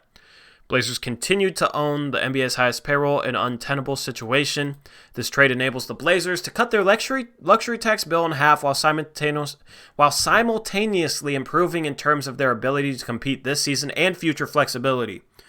So he thinks we got better this season, got more future flexibility, and cut our luxury tax bill in half. It seems well worth a pair of distant second-round picks. Let's start with the financial element, which is front and center. Bazemore and Tolliver combined to count $21 million against the cap this season. The 3 players the Blazers are bringing back are making $15.7 million, so the Blazers will save about $2.5 million in salary the rest of the season, and more importantly, have shaved nearly $10 million off their tax bill for a total savings of $12.3 million, according to research by my ESPN colleague Bobby Marks. $12.3 million is a lot of money. On the court, an argument could be made that this deal improves Portland's chances of making a playoff run after starting big men Zach Collins and Yusuf Nurkic return later this season. Yeah, but it hurts us for this game against the Thunder, which is very, very crucial if we want to make a playoff run because we need that 7th seed.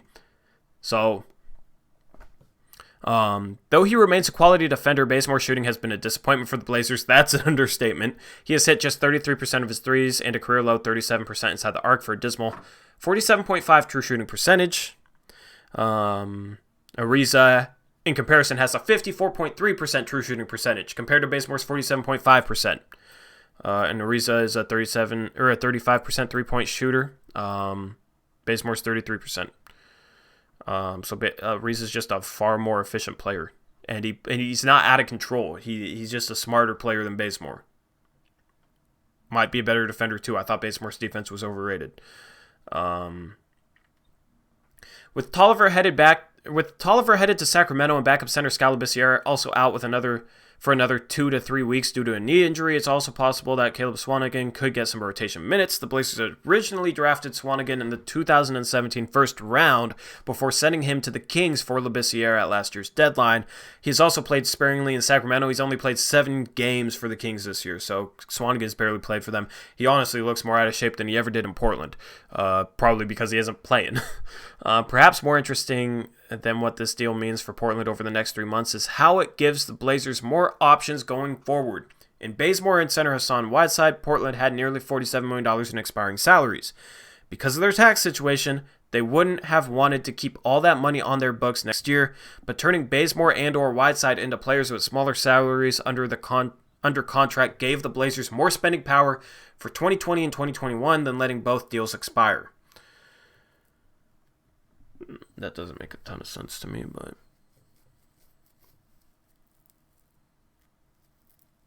In that case, they'd only have slightly more cap space than the non-taxpayer mid-level exception they could use by simply staying over the cap. That's what me and Eric have said. Me and Eric could have written this article, man.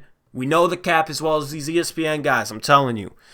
From that standpoint, Ariza's deal is more favorable than Bazemore's. His $12.8 million salary for 2020 and 2021 is just $1.8 million guaranteed through June 30th. So that is the guaranteed date. We got the guaranteed date there, June 30th. It gives Portland a choice between keeping Ariza at that price, letting him walk for cap space, or trading him up through that date for a player under contract for next season. So Blazers can trade Ariza up. They could trade him June 29th. They could trade him after the draft. Additionally, the Blazers will create a $7 million trade exception because of the difference in salaries between Bazemore and Ariza. So that's basically all the reasons I said. I'm not as high on the trade because they need to follow it up with something else. But overall, kind of the same reasoning I was given by Kevin Pelton. He also graded the Kings a C. I'm not going to read that off. Maybe Caleb will finally work on his body. I think he would have worked on it by now if he was ever going to. I don't like Caleb Swanigan as a player. I'm not high on Caleb Swanigan. It is interesting they gave the Kings a C. Sacramento made this deal for the draft picks, but they're so far away. It's just kind of weird. Who knows if that front office will even be there with how bad they've been lately.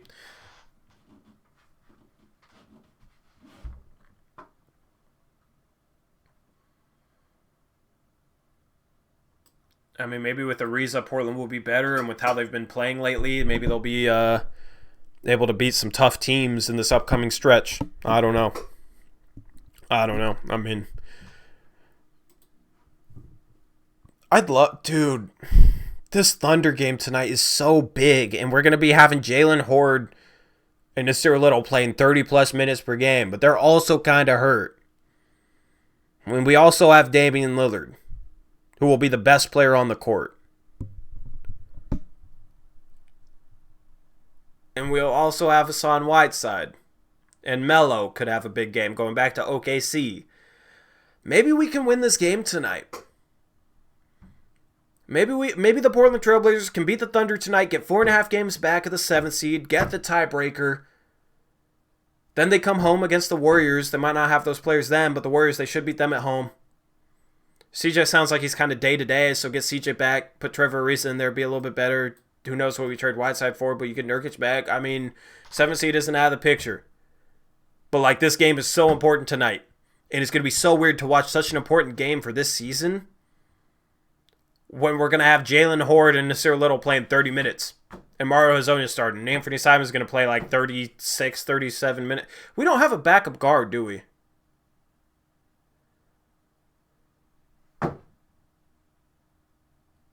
Nasir Little or... Mario Hezonja or Nasir Little is going to have to play some guard tonight. Think about it. We only have 2 guards. Bazemore and Trent could play some guards, but if Trent's out, I assume Trent's out. I mean, we'll get an update. Maybe Trent plays. It'd be huge if Trent played. That would be very, very helpful if Trent played. Even if he's sick. But without Trent, without Bazemore, we literally only have 2 guards tonight. We have Dame and Simons, right? Then we have a bunch of forwards. We have Hezonja. We have Melo. We have Little. Jalen Horde. And then Hassan Whiteside and Moses Brown. I wish we could have these guys playing today. Like, just throw them in the game. Like, they wouldn't have to know anything. We could play rat ball, I guess. We already kind of play rat ball. They could stand around and watch Damian Lillard ISO like we always do. It's just going to be weird to watch such an important game in a situation like this. No, we don't need to trade Whiteside for Kevin Love. That would make me throw up. Moses Brown can't make an inbound pass. Yeah, but he's 7 foot tall. And right now without him, we'd only have 7 players. So, how long is Zach out? Till March. Worst time to do a trade? Yeah, I agree. That's why I was surprised they didn't wait like another day. Moses Brown should be in high school learning the game. He's too old for high school, my guy. He can't just go back to high school. We have 8 active. Yeah, if Trent plays. Jeffrey, is that including Trent or is that including Moses Brown? OKC ain't a great team. Yeah, and they're hurt, so maybe we have a chance, but... Bailey Smith says, put me in, F it. Put me in, man. I can actually... Tuesday in my rec league game, I went 11 for 13 from 3.5, all right? Dame could get me open 3-point shots. Maybe I could knock some down. I'm just saying.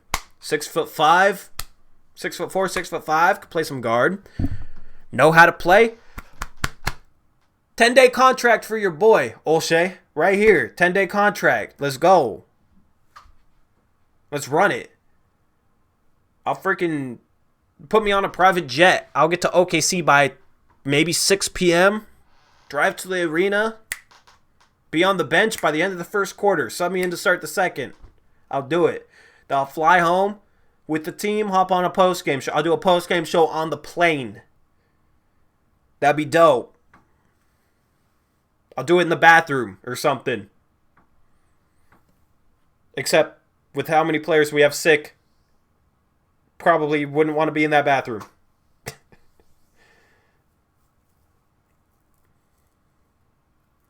Sebastian, obviously I'm joking, bro. Bro. How long you been watching the stream? Do you know? Are you new to this channel?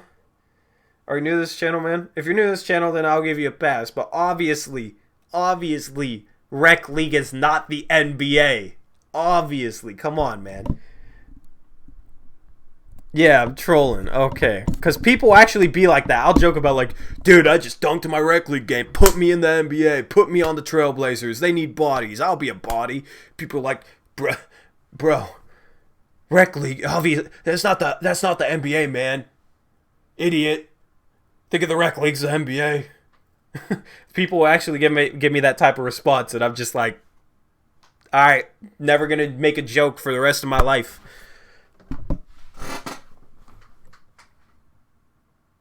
Bring Brooke Olsendam off the bench. Yeah, at least they'll take it easy on her. Dame Dalla, you're the one who's lagging, not me. I'm not lagging right now. I got the stream pulled up. I can see if I'm lagging, bro.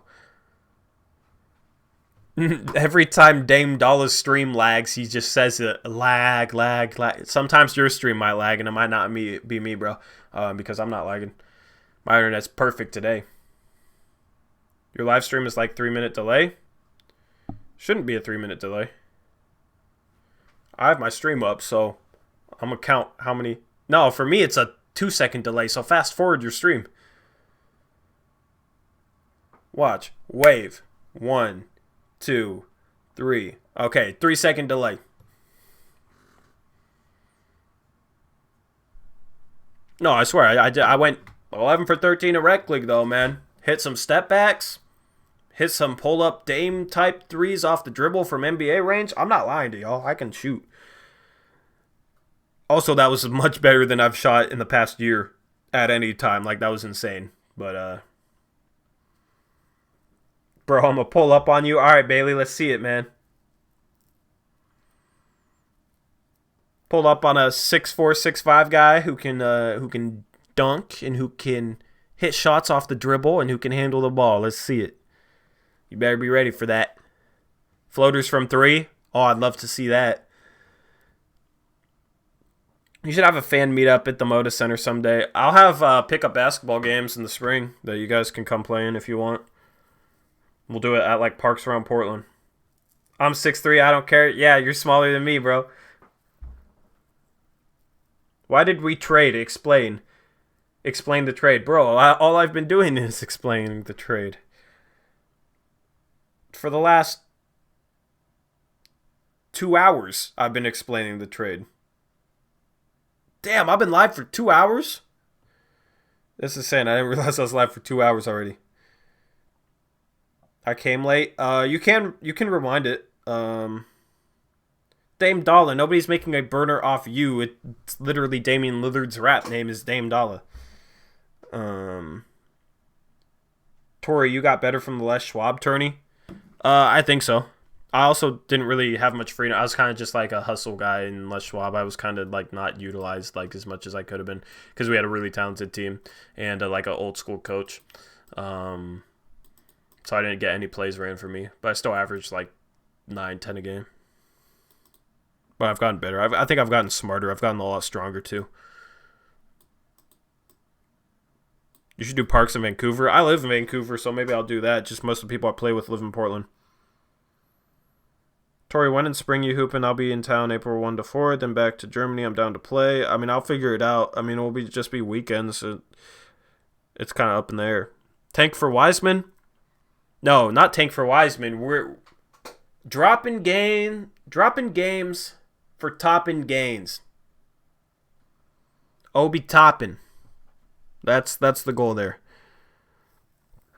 Dame Dollar, it's not going to get confusing with 2 Dame Dollars in chat. Yours is in all caps, and you have the Dame Dollar picture. So I know who you are, bro. Vancouver sadly doesn't have anything for hoops unless you pay for the LA Fitness Day Pass. There's some decent parks in Vancouver, but screw LA Fitness. I ain't never getting an LA Fitness Day Pass. I don't like LA Fitness. What do you think the Blazers can accomplish this season? I have no idea. Maybe the 7th seed if they win tonight. If they don't win tonight, I don't think they have much of a chance of the 7th seed. This game tonight is basically it could be a 3-game swing. If we lose tonight, we're going to be 6.5 games behind the Thunder. If we win tonight, we're going to be 4.5 games behind the Thunder. But also, tiebreakers all at the same time. If we lose tonight, might not have the tiebreaker. If we win tonight, we would have the tiebreaker. We'd be 3-1 against them this season. So with the tiebreaker, that's basically like a 3-game swing. So tonight's very, very important, man. Very important to win this game tonight if we want a chance of making a playoff run, because I think we have to have the 7th seed to make a playoff run. Because if we're healthy and with a better roster, we could compete against the Denver Nuggets, Houston Rockets, Utah Jazz, but I don't see us competing against the Los Angeles Lakers. Screw the Lakers.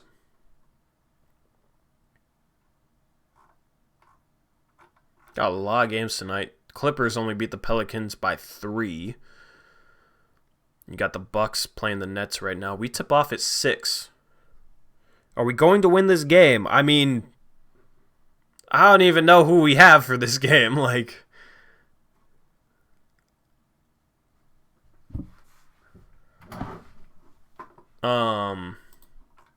I don't know if Trent's playing, and if Trent's not playing, then I think we need Moses Brown to play, which is scary. So who knows? Who knows, man?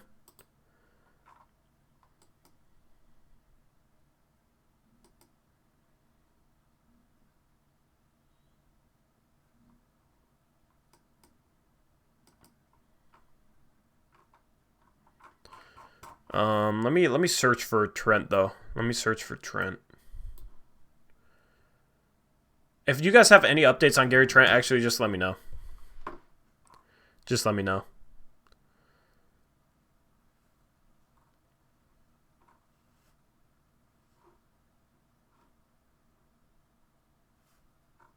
But yeah, I'll have my final grade on this trade after the trade deadline, after we know what like our final roster is after the deadline. Because this is a good like complimentary move just to save money, but if we don't do anything else, then yikes.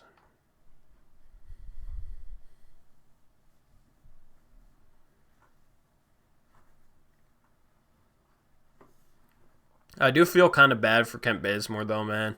Dude was excited to come here. Dude embraced Portland and just did not he didn't perform, man. In the NBA, you got to perform, and he didn't perform. He's gotten worse the last 3 seasons. He hasn't gotten better, and it's not like he's like that old. He's 30 years old, so he shouldn't be declining that sharply. And he got here, he just didn't perform, man. You got to perform when you get here, and he didn't. God, it feels like that was fast. The Kent Bazemore era was fast, man. It's just, that's insane. That's insane.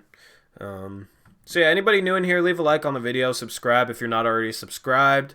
We'll have a post-game stream tonight. We'll react to whatever happens in this game tonight, we'll see. And we'll have some trade deadline content coming up, so just stay tuned for that. So I'm going to wrap up this stream in a few minutes. I'll take final questions. Final questions you guys have. Dro said Trent is playing. He said he's fine. Has been sick for 2 days. Okay, so Trent playing, that actually makes this a lot more feasible to possibly win this game. Trent's important. I don't know who you plays the backup center. Nasir Little, I guess. Jalen Horde or Carmelo Anthony. One of the three. I think you play probably Horde or Azonia, or you just not even have a backup center, just have a combination of those guys in. I mean, if Adams is out, then the Thunder don't really have a backup center. So hopefully that's the case.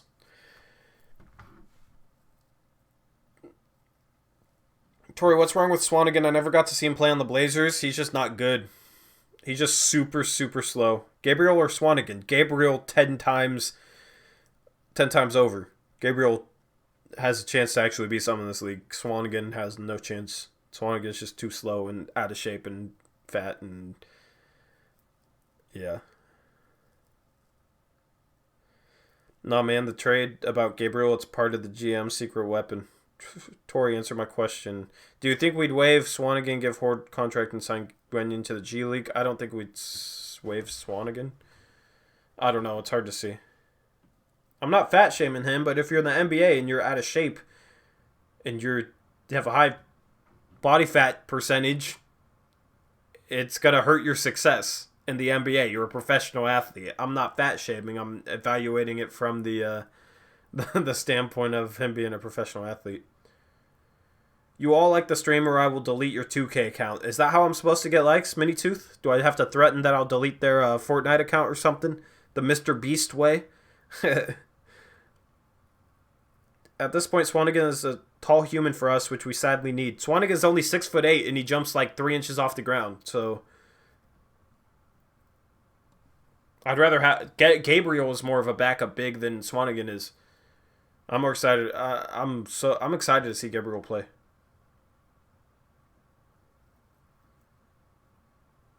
Kent Bazemore, big loss on that guy defensively. I think Ariza's as good of a defender as he is, so I don't think we lost anything in that regard. Big Mac Creates says he jumps. Swanigan jumps. Yeah, he jumps, and then he lands very, very quickly.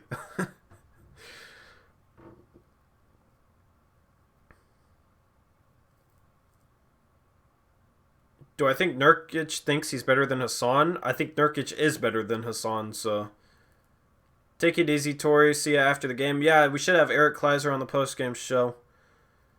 At least for a bit. We'll see. We'll see how that goes. But I'll message you on Patreon, bro. If you guys want to appear on a post-game stream or a podcast or a live stream, donate to us on Patreon, $10 a month, and you get a monthly opportunity to appear on the show.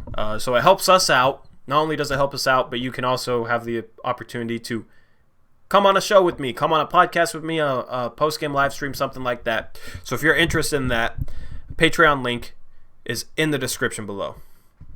So my daily plug. My first time tuning in, you got a fan.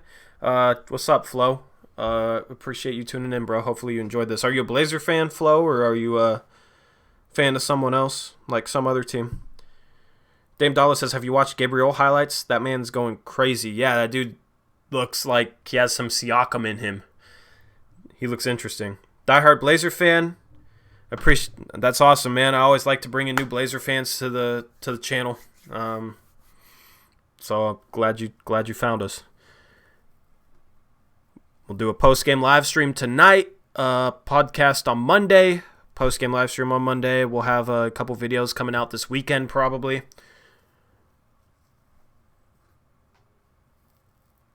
Another move coming for Sacramento. Bogdan on the way out and Bazemore taking his minutes. I don't think they traded for... I don't know. I don't think they traded for Bazemore to be better at all. You know what I mean? Like, Bazemore is a worse player than Ariza, so... We already got Siakam's Zach Collins. Zach Collins doesn't play like Siakam. I teased him possibly having a Siakam-like improvement this year, Zach Collins, but I think Gabriel actually kind of looks like Siakam. We got Spicy Z and Spicy G. Zach and Gabriel. Wouldn't it be Spicy Z and Spicy W, their first names? Do the Blazers make a trade with Sacramento every year? It seems like it, man. If you notice, the Blazers tend to trade with the same teams. Cleveland with Rodney Hood, and then they did the Verischild trade a while back, and Brooklyn is another one. You had that Dame trade, and I think you had another trade, and then you had that Crab trade. I'm trying to think of some other trades we've done. There's another team where we've made like a couple trades with. But it seems to be the same teams, and I think we need to put more stock into that. Some GMs have better relationships with other GMs from other teams and are more likely to make a deal with those teams. So, Ed Davis trade. We didn't trade Ed Davis. We let him walk. Minnesota. Yeah, that's another one. Nuggets. Yeah, Nuggets was the other one. The Nurkic trade, Plumlee trade, and then the Aflalo trade before that. So it's interesting how we seem to trade with the same 4 or 5 teams. Zach has Ibaka vibes. Yeah, Zach is more Ibaka. Gabriel can be our... Nurkic can be our prime Gasol, Marc Gasol.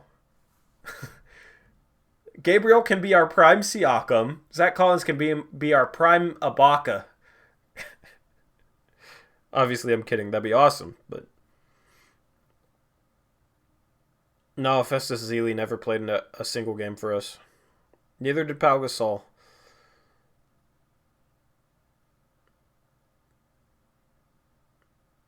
So anyway, I'm going to sign off here. Thank you to everybody who tuned in for this live stream. This live stream popped off, as was to be expected, after a move like this. So like I said, tune in around 8:30 tonight for the Uprise post-game show. Got Blazers Pulse coming out soon, which, damn, I had a question about trades in there, and I talked about possibly trading Bazemore, but whatever, I'm still going to post it. I haven't been able to fully edit it, so I'll get that out for you guys hopefully tomorrow. I was literally going to wake up and go edit that and have that up by probably now, or I have it edited. I just need to render it, add some graphics to it. I was gonna literally wake up and go do that, and then I woke up and then Kent Bazemore gets traded, so had to do this live stream. So hopefully you guys enjoyed this stream. We'll see what the Blazers have in store for us going forward, but this is probably just the first domino of many to fall. So excited for this trade deadline. Excited to see what happens with Hassan Whiteside, what else the Blazers do. And we'll have you covered here at Blazers Uprise. So with that being said, I'm out of here. I'll catch you guys later. As always, peace out. Go Blazers.